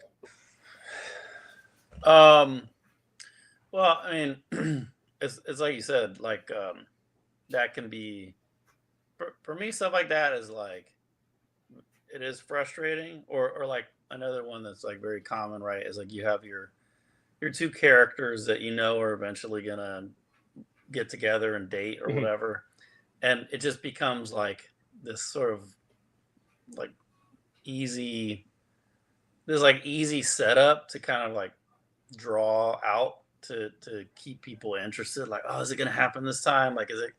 And to me, that sort of thing was always like frustrating.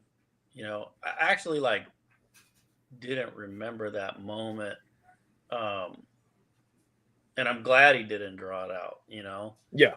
Like, I'm here for the violence, man. Like, I want to see him. Like, what's more important is, him making that new deal, Yes.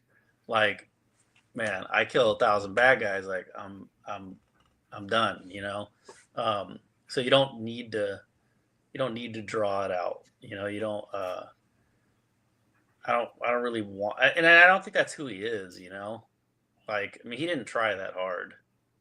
I mean, obviously. No, but I do think it says something, I do think there's something interesting because and that's kind of like part of this question. Go ahead. In that moment, obviously he was justified in doing what he did, right? Because the guy murdered his sister. But if he was like truly committed to being nonviolent, he could say, okay, that happened, but like, man, I'm gonna rededicate myself to nonviolence. And at that point, it's like he doesn't have anybody left that he cares about. So it seems like it would be easier. But then, I think he just kind of realized, like, man, that's not me. And also, like, if you see how quickly he killed her husband, like, yes, again, it just shows like that's not who he is. And so there's a lot of like, it's admirable that he tried, meaning that he clearly does want to make a change in his life, or that he regrets, some of the things that he's done, for sure, right? I mean, even the thing of how he killed Machi's husband is the revelation that he was doing bad. He was doing things that he thought were good, but it was all bad, right? For the wrong reasons. And so here's a guy who does want to make amends in some way. And so it's admirable that he'd make a change in whatever direction he thinks will try to get him there. But yes, this is clearly a guy, and that's it. We're here for violence. That's what I want to read, especially in the context of this story. But in like something that it's a world that you know a lot more about than me. But one of the things that you hear, or that I've heard, is these guys who like learn how to truly fight, like MMA guys or people who study martial arts of any kind, you know, that when they get to a place that they understand violence and they understand the repercussions of what like a fight, like a street fight can be, how quickly something can go wrong, how quickly somebody can, you know, really get messed up or even die, that they become more calm when, you know, like they understand, like if some guy's like spouting off, they're not as quick to need to prove themselves to it, you know, because they know what they can actually do and they know their ability for violence, I guess. And they'll avoid fights whenever they can. Like, I'll just give you one fast example. There's a book I read a number of years ago. I think it was called Unleashing Your Inner Tiger or something like that. And it was written by a dude who confirmed. I used to just think I was more paranoid or something like that, or like too paranoid. But he confirmed a lot of things that or said it was okay to, like, when I was walking, you know, through the world, you know, like out and about. And I was with my girlfriend in a very specific time I can remember. She was talking and I had to shut her out because this guy was like yelling, you know, he was like across the street and like flipping out and stuff. And then, you know, and so all my focus was now on this dude and like, okay, what's going on over there? Is this guy, you know, am I going to need to be worried about this? You know, and if it does happen, maybe I'll do this, you know, I'll try and get her over there, you know, whatever. Right. And then when we get enough away from him, you know, she's talking the whole time. And then finally I'm like, sorry, I didn't hear any of that. Like, did you notice that? She's like, what? And I'm like, you didn't hear that, dude? You didn't, you know, like, and she's like, no. And that happens so many times with different girlfriends and different times where they're just walking around totally oblivious to the world. And like, but this dude in this book, he talked about how that he called that being in like the white stage, which is basically asleep, completely ignorant to what's going on. And he said, you never want to be in white unless you're asleep. You want to be in yellow, which is like, you know, paying attention to like being aware that anything can happen. And then when you notice something, that goes into orange and you're making a plan, like, okay, there's that dude over there, he's being weird. If he does anything weird, I'm going to do this. That's you planning ahead of how you're going to respond to it. And then red is when you're putting that plan into action. And it really helped because I was like, oh, good. If this guy thinks this, maybe more people think this, and I'm not as paranoid as I thought, you know, like it's actually a good thing. But one of the things that he told a little story about how he was coming out of his gym and he was going to his car and he was getting his keys out to unlock the door. And he looked up and there was a dude across the street who was like just staring him down. He'd never seen him before. This guy had this look of fury on his face. And the guy started running at him. And even though the author said that he, you know, could fight, he doesn't know who this guy is. And so he said, all I did was I quickly unlocked my car. I jumped in and I sped off, you know, because like, I don't want to fight this weird stranger. I don't know what he's got going on. Right. Sure, yeah. But like, that's a point. Like, this guy knows I can fight. I know, but I don't want to fight this guy because I don't know anything about him. And so part of that is this, where we know that Manji is very capable, but there's at some point where simply dispensing violence all the time to solve your problems is seemingly trumped by choosing not to be violent when you don't have to be. And that's kind of the exploration that I'm interested in here. Like, and here's why I think I get annoyed, and I think I just solved it for myself, is the dude who wrote that book, if push comes to shove, he's going to fight, right? But if he can avoid the fight, that's what he'll choose to do instead. Yeah. And what becomes annoying in so many stories is when a character should fight, but they're adhering, they're holding on to this belief like, no, I can never fight. I will never fight. And so it just creates frustration in me. Right. I think I just solved it for myself. Yeah. Well, it's like a lot of the time, you know. And again, I think it's just like a kind of like a lazy way to create some sort of like tension. Yeah. Whereas, you know, like with a character like Manji, right? You know, he that's the world he lives in. So he sort of knows, you know, like I'm sure he picks up on little things that other people wouldn't, right? Like, okay, this guy is a threat, you know, like he like I can tell by the look in his eye, he's serious, you know, like, or, you know, that he's got, you know, weapons or something, right? Just because he's attuned to that. That's his world and stuff.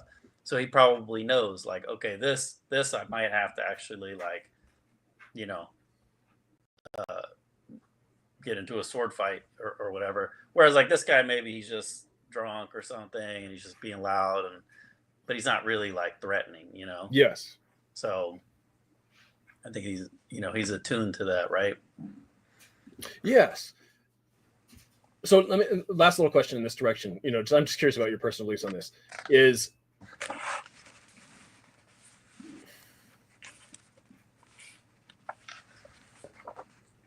I'm trying to think about how to phrase this in the correct way without going off in the wrong direction. It's something like,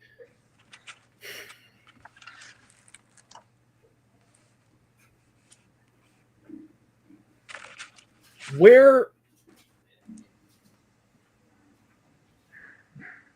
in a world like ours today, where we're safer in than ever before in so many ways, right? Like you and I can walk down the street with almost like we're not going to be attacked by almost anybody or anything like that. Like, is the pursuit of safety? You know what? I'll come back to this question. Let me figure it out a little bit better because I don't know how to ask it right now. So I'm sure that this will come up in storytelling in some other way and I'll have this worked out in a better way. So that way I don't get us on the wrong place. Okay, so let's jump back. You before we started here, you showed me your notebook with all of your storyboard panels in it. Like basically, what would you call those? Thumbs, layouts? What would you refer to this for your personal project? Oh, thumbnails. Yeah, thumbnails. And for that, pretty rough. If you can show it at all, what I'm curious about is because the way you showed it is that there's 3 columns of panels. Did the book come like that, or did you rule it out? No, it's a story. It's a storyboard book. What I figured out was I'll show you. So this is my very first page. Oh yeah, I clicked in for a second. There you go. There you go. So I was doing each, it's got 3 rows of 6 frames, and I was thumbnailing in each one. But what I realized is if you see all these like notes. Yeah. So I can move closer. Hold on. I can see a lot of writing. Yeah. So I mean, I was putting all these like little notes and stuff because they are like pretty basic drawings. So what I found was like if I do every other one, then I can use the panel next to it for notes and stuff. So as I went further on, so it would be like, let's see, 6, 12, 18 per page, 36 per 2 pages. But I started skipping the middle panel. So, and that worked better because then it left me, I'm trying to find a good page to show, but oh, you know what?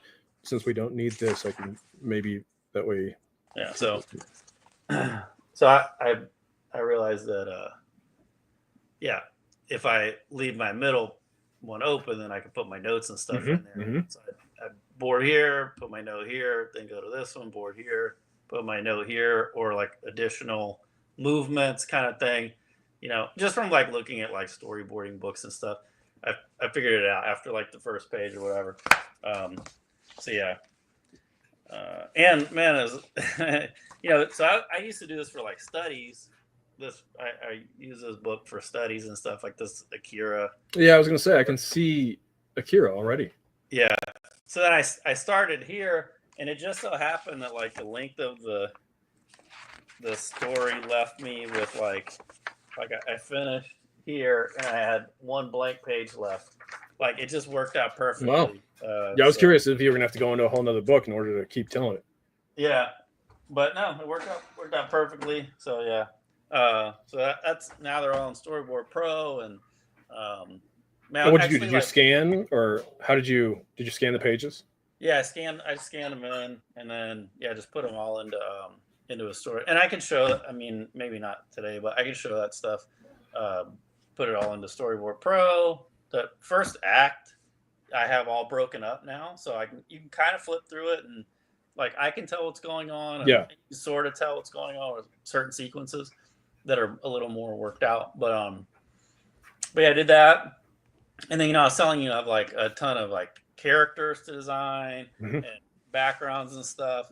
I'm gonna try to find like some pre-made 3D backgrounds that I could use at least for the first sequence, or maybe just draw it. I don't want to have to like do a ton of designs. But I went through my old sketchbooks and actually like just pulled a bunch of different characters that I had drawn that I think I could use for the designs. So because I didn't want to have to like, I'm still gonna do like a actual design based off of them, but it gives me like a good place to start. Yeah. And I mean, it's not like designing everything from scratch. So it's like I'll try to make it sort of cohesive as much as I can, but because of the way the world is, it's like there's like the bigger story sort of takes place in a larger world that I'm pulling from like a lot of ancient cultures. So there can be a mix of designs and stuff. So for right now, I think that'll work okay, and even maybe moving forward, I can hopefully keep a good amount of those designs.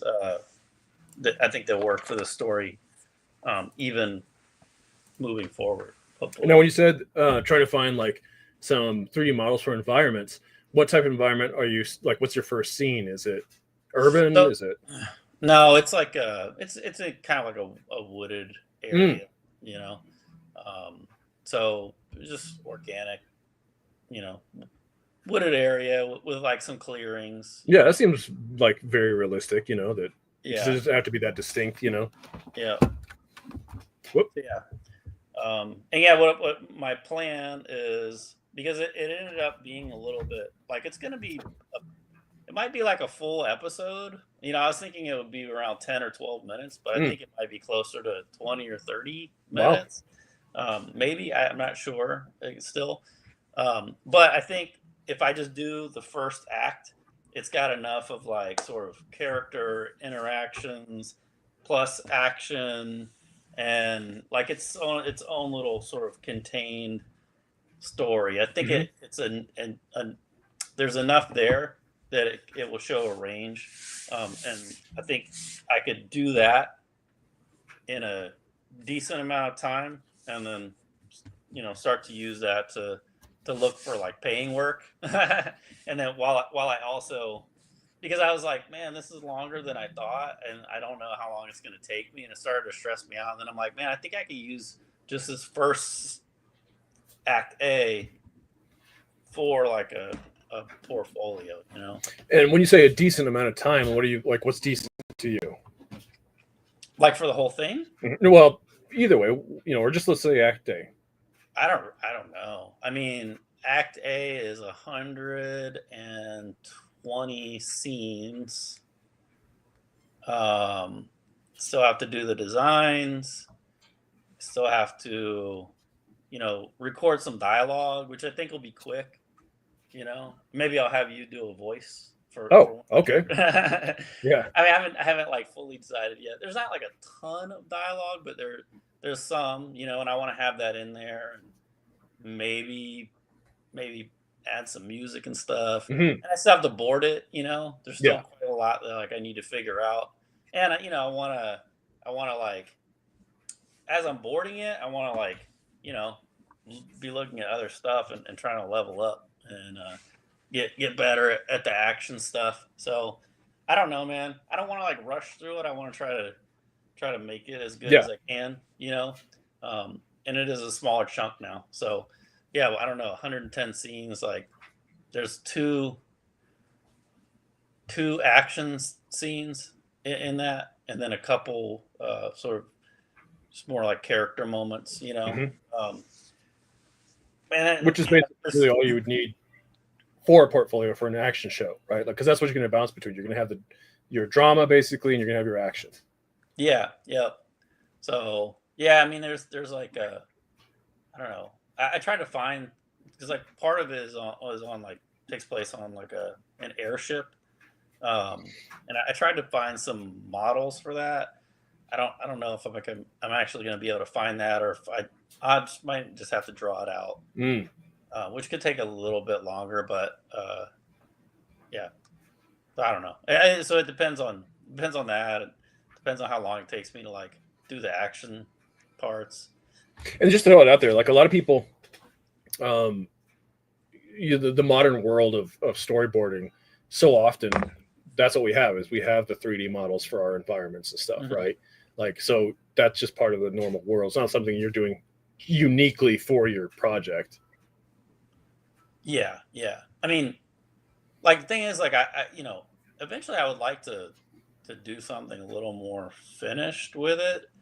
Um, so I would like to have maybe some of those things model. Like, I'm thinking about having somebody maybe build the ship and the interior of the ship, and then there's another like little ship. So like, and that comes back later in the episode. So it would be nice to actually have like a real design for that. Like I would Hmm. design it and then have maybe somebody build it, or Actually learn model how it, to yeah. build it myself. But that might take a longer than I want right now to, or longer than I have to learn how to model it myself. I might Yeah, just hire yeah, people. I think that with your, obviously modeling would probably be, well, I was going to say it would be in your interest to have that skill set, but so often the models are provided for, the board artists. I don't know. It's a good question of how much you ever would really need that. So yeah, if you could find somebody who can do it for you for a decent price or something like that. Right. Something I even thought about, with 3D modeling that I've used myself because I know some basics in modeling is um, often I don't need it to be detailed, right? I Yeah. just need like the basic Mhm. structure and the relationships of stuff. So that way I can flip it around quickly. And if there's a Yep. detail, I can draw that detail on or something like Right. that. So you could maybe hire somebody to do like here's just the shapes of the stuff. And here's the room with all the, here's that piece. And it just doesn't have all the chords and whatever, or Yeah. buttons and all that sort of stuff. Yep. Uh, Just the yeah. basics. Hmm.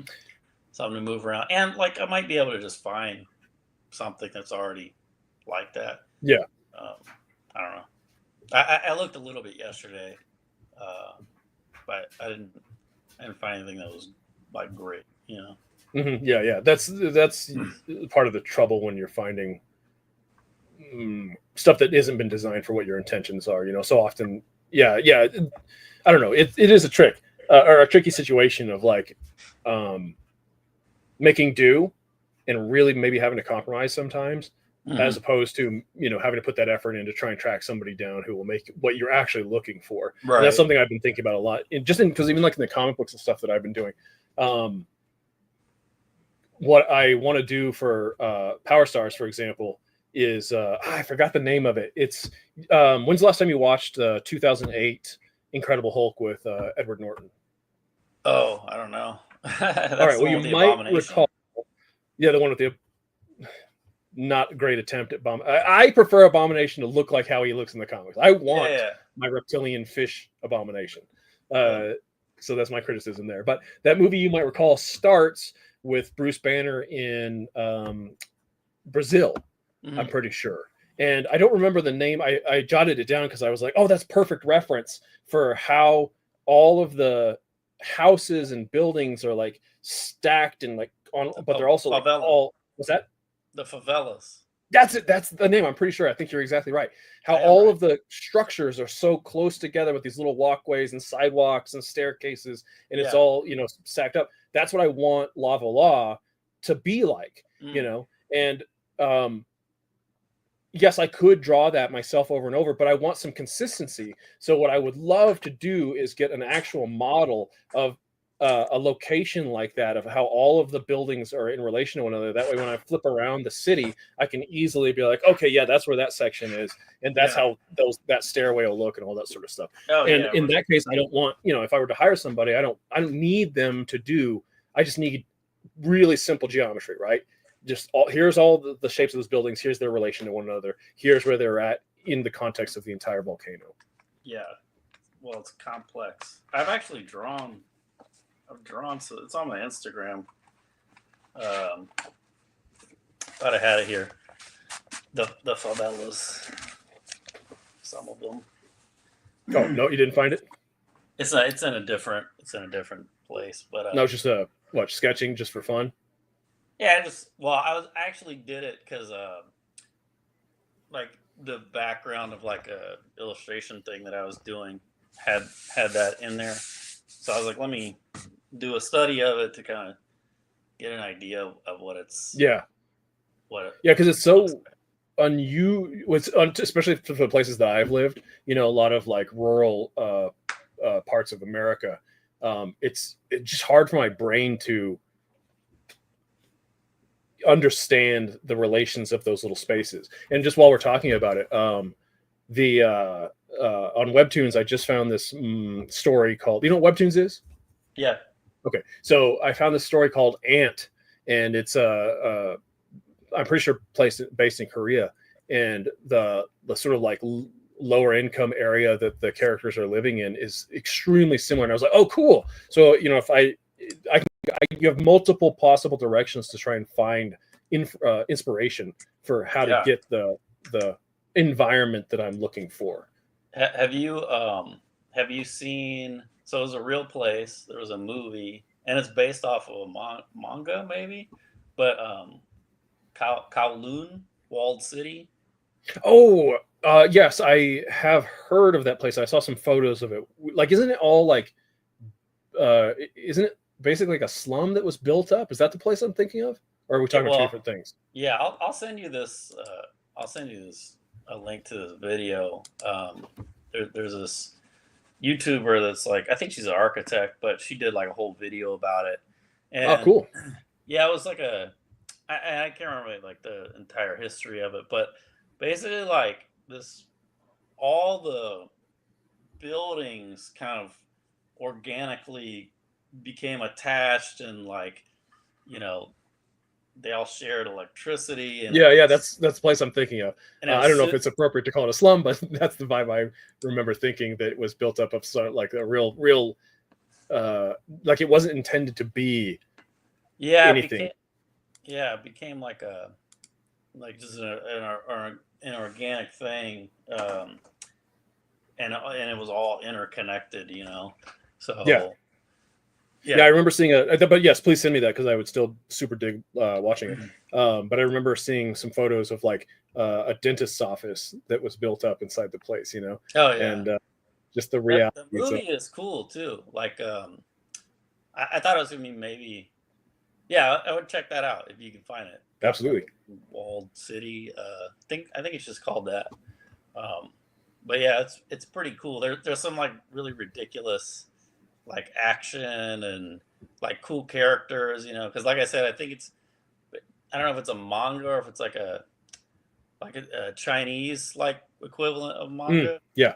Um, but yeah, there's like some cool characters and stuff. Like there's one character who, he started off like I found him kind of a little annoying, and then by the end of it, I was like, oh, this guy's awesome.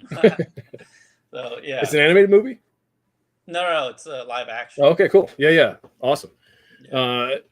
And then just thinking about in context of, so you're gonna by next week, we have to decide on. So we did manga today, so we're gonna do a comic book next time. Anything jump off the top of your head, real quick? Man, I've got to start writing these down because I've thought of a couple things over the week that What do yeah. we? There was something that you just sent the other. Oh, it was a Tomb of Dracula. Yeah, And Tomb of Dracula. I dig doing Tomb of Dracula. I will say that I tried reading it a couple years ago.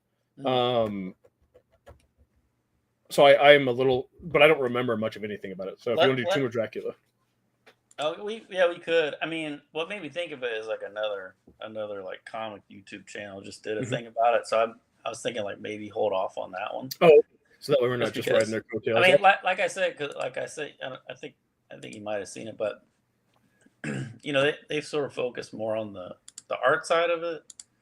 Yeah. So I mean, Oh yeah, I started watching it and stuff. Yeah. And you know, talking about story. If do you remember the name of the show? We could. I think it's Ink Scribes, maybe. Ink Scribes. Well, that way we're at least crediting them. Give them a plug. So I thought about what I want to do. So I have, for whatever reason, started getting on an Aliens kick recently, and I am trying to track down like where the Alien Dark Horse comics start. Like, what's the first series? Because it seems to be a bunch of miniseries or something like that. Like I grabbed one randomly the other day. alien genocide, and it's a 4-issue story, and I really liked that. It was written by John Arcudi, who was largely The Mask. Did you ever The Mask with the green face? I never read the comics. Okay, so it's originally conceived by Mike Richardson, who's the guy who started Dark Horse, and John Arcudi is the writer of it. So it's hard to say exactly how the creation, who should be contributed to it. But John Arcudi, the first Mask story is terrible, but it gets much better as it goes along, and he's the writer for all of them. And he wrote Genocide, and it was dynamite. I really enjoyed it. So, but that's like the 3rd or 4th series. I can't remember. So I'm working backwards. But once I find out what the first Dark Horse Alien series is, let's read the first issue of that. Okay, cool. And then, so just talking about that'll be for next week. And in regards to next week, like here you've discussed, you're going to do this project. You're working on your project. Oh, go ahead. I might not be here. Oh, okay. Well, yeah, I think I'm actually going out of town on the 20th. Okay, then channel over. It was a good one. Okay, all right. So if you're going to be gone, let's check this out here. So today's the 13th. Yep, tomorrow's or next week would be the 20th. So we're going to pick it back up on the 27th. So 2 weeks from now, that'll give me plenty of time to figure out what alien comic this is. And in regards to the next time we pick it up, I wanted to see if you could hazard even a guess at the amount of effort you can, expect to have made on your project. Oh, yeah. I mean, it's basically like I'm gonna work on some designs when I feel like it. I'm gonna start. I mean, that act is it's in there and ready to like board. So yeah, I'm gonna start boarding it. So I don't know. Hopefully. Okay, so by 2 weeks we might be able to see some designs and maybe even the beginnings of some boards. Yeah, I'll have like I don't know, 3 or 4 days of boarding on it. Okay, cool. So and for me, one of the things that I think I told you maybe last time or something like that, Jeff Allen and I are, he's taken a month to write the script to his comic book, his horror comic.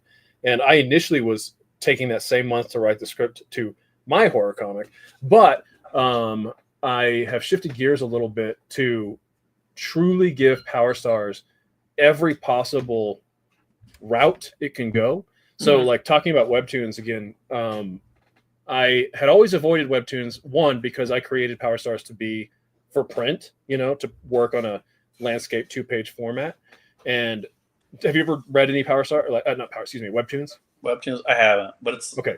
It's the vertical scrolling, and the format, it's like it's typically 1 to 2 panels. It's like it's not meant to be read like a normal comic book. So I knew that I'd have to cut and paste and like you just reformat it, and so I've avoided it because of that level of work.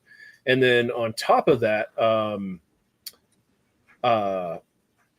it's really just not a great place for Powerstars. Powerstars is a kid's comic, and that doesn't seem to be what the majority of readers are looking for in Webtoons. But nonetheless, I was like, you know what? Webtoons is there. That's where a lot of people go. I've found some really cool stories of what I think of being on the fringe. So if this is the chunk of Webtoon stories that millions of people are reading, on the very fringe of that is some stories that I think are cool, and like I really loved them. I'll show them to you sometime. Like and part of me thinks like, well, they're outside the norm. Why can't I be outside the norm? So anyway, the point is, over the last week, I've been reformatting the comic to be Webtoons, and I posted up chapter 1, or what they call episodes, on Webtoons. Episode 1 last night, just to start seeing like, does anybody like want to read this? Is this for, so that's what I'm doing is I am restructuring it. And then if there's enough readership to actually show some interest, I'd happily continue drawing volume 2 and keep on maybe working my way through it after all. Yeah, no, it's a great idea. It's funny because we just spent this whole past couple of hours complaining about reformatting, but you're doing it yourself. So. Well, I'm doing it myself, and it does have its pros and cons, right? So, like on the pro, because I'm not limited by page space, right? I can add in panels to, oh, Jeff is here. He says, awesome. I can add in panels to clarify action. So like a simple example is my character Space Ranger Yellow. In the way his throttle works is it's similar, like a jet throttle, as I understand it, is that like it's on, I don't know, you go like this, go fast, go slow, presumably, that little lever that you're pulling around. It's similar to that, except for it's like on a flat surface that he can really push forward or pull back. Mm-hmm. And so in the print version, because I don't have that much page real estate, I just have it, either at the extreme, like he's pulled it back, or forward. But because I have infinite space in Webtoons, I drew a new panel that shows the position where it starts and then the second position where it goes back. Or, like, for example, the first introduction of my character, some of the characters, they're confined by the panel that they had to fit in on the page. I can now draw the whole character because once again, I have infinite page real estate. So there's the pros of being able to work within that format. The con is because it's a vertical, and I purposely created lots of panels that spread across 2 pages. Like either in some cases I'm having to like go, like literally I was going to ask you twist about them. If that works, it works in some of the stories because like, just the first chapter is Ranger Yellow flying all around in space, like zigging and zagging and all this stuff. So like it's fine to have a twist panel where, it's like he's diving down. But for example, the very first introduction, literally the panel where you see Space Ranger Yellow for the first time, is a 2-page spread. And so it doesn't feel right to have it twist. And so I just have to accept that it cuts off, sides of it or whatever. So there's the con element of it, of why it doesn't always, but it's the thing, pro and con. The double page spread, you're just cutting the sides off so that it fits the. Either I'm cutting the side, so yes, and I'm also shrinking it slightly. So that's the problem, right? It's not a perfect 1-to-1. And when you're reading the comic book, when you're literally holding a comic in your hand and you turn that page to get that 2-page spread or splash, because it's so much bigger than all the other panels, you feel that impact, right? Yeah. And so that's the point. And when you have to shrink it and confine it, you're losing the whole point of the impact, right? It's the energy is being lost in the experience. So the best thing that I can do, like for Ranger Yellow, is I literally had to cut off the sides. But in some cases moving forward, I'm still going to have to cut off sides. But one of the cool things about Webtoons is you can make the image much, much larger.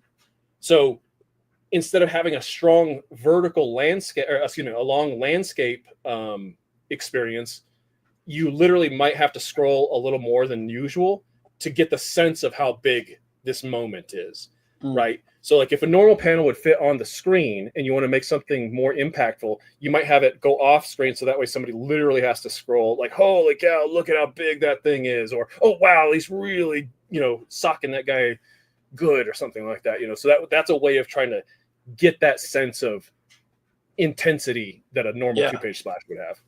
Yeah. And you got me thinking, like, man, what could be a solution for that? Something that I thought of. I mean, it's kind of a crazy idea, but like, if you had like if you scrolled, like, because it's infinite, right? Mm-hmm.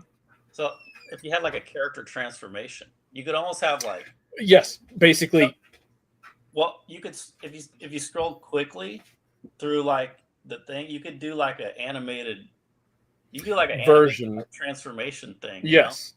The only limitation I've discovered so far is that each episode, it's confined by a 20 megabyte limit, right? So you could only load up enough images to up to a 20 megabyte, and the more information a page or image contains, like different colors and all that sort of, like more, that raises the file size.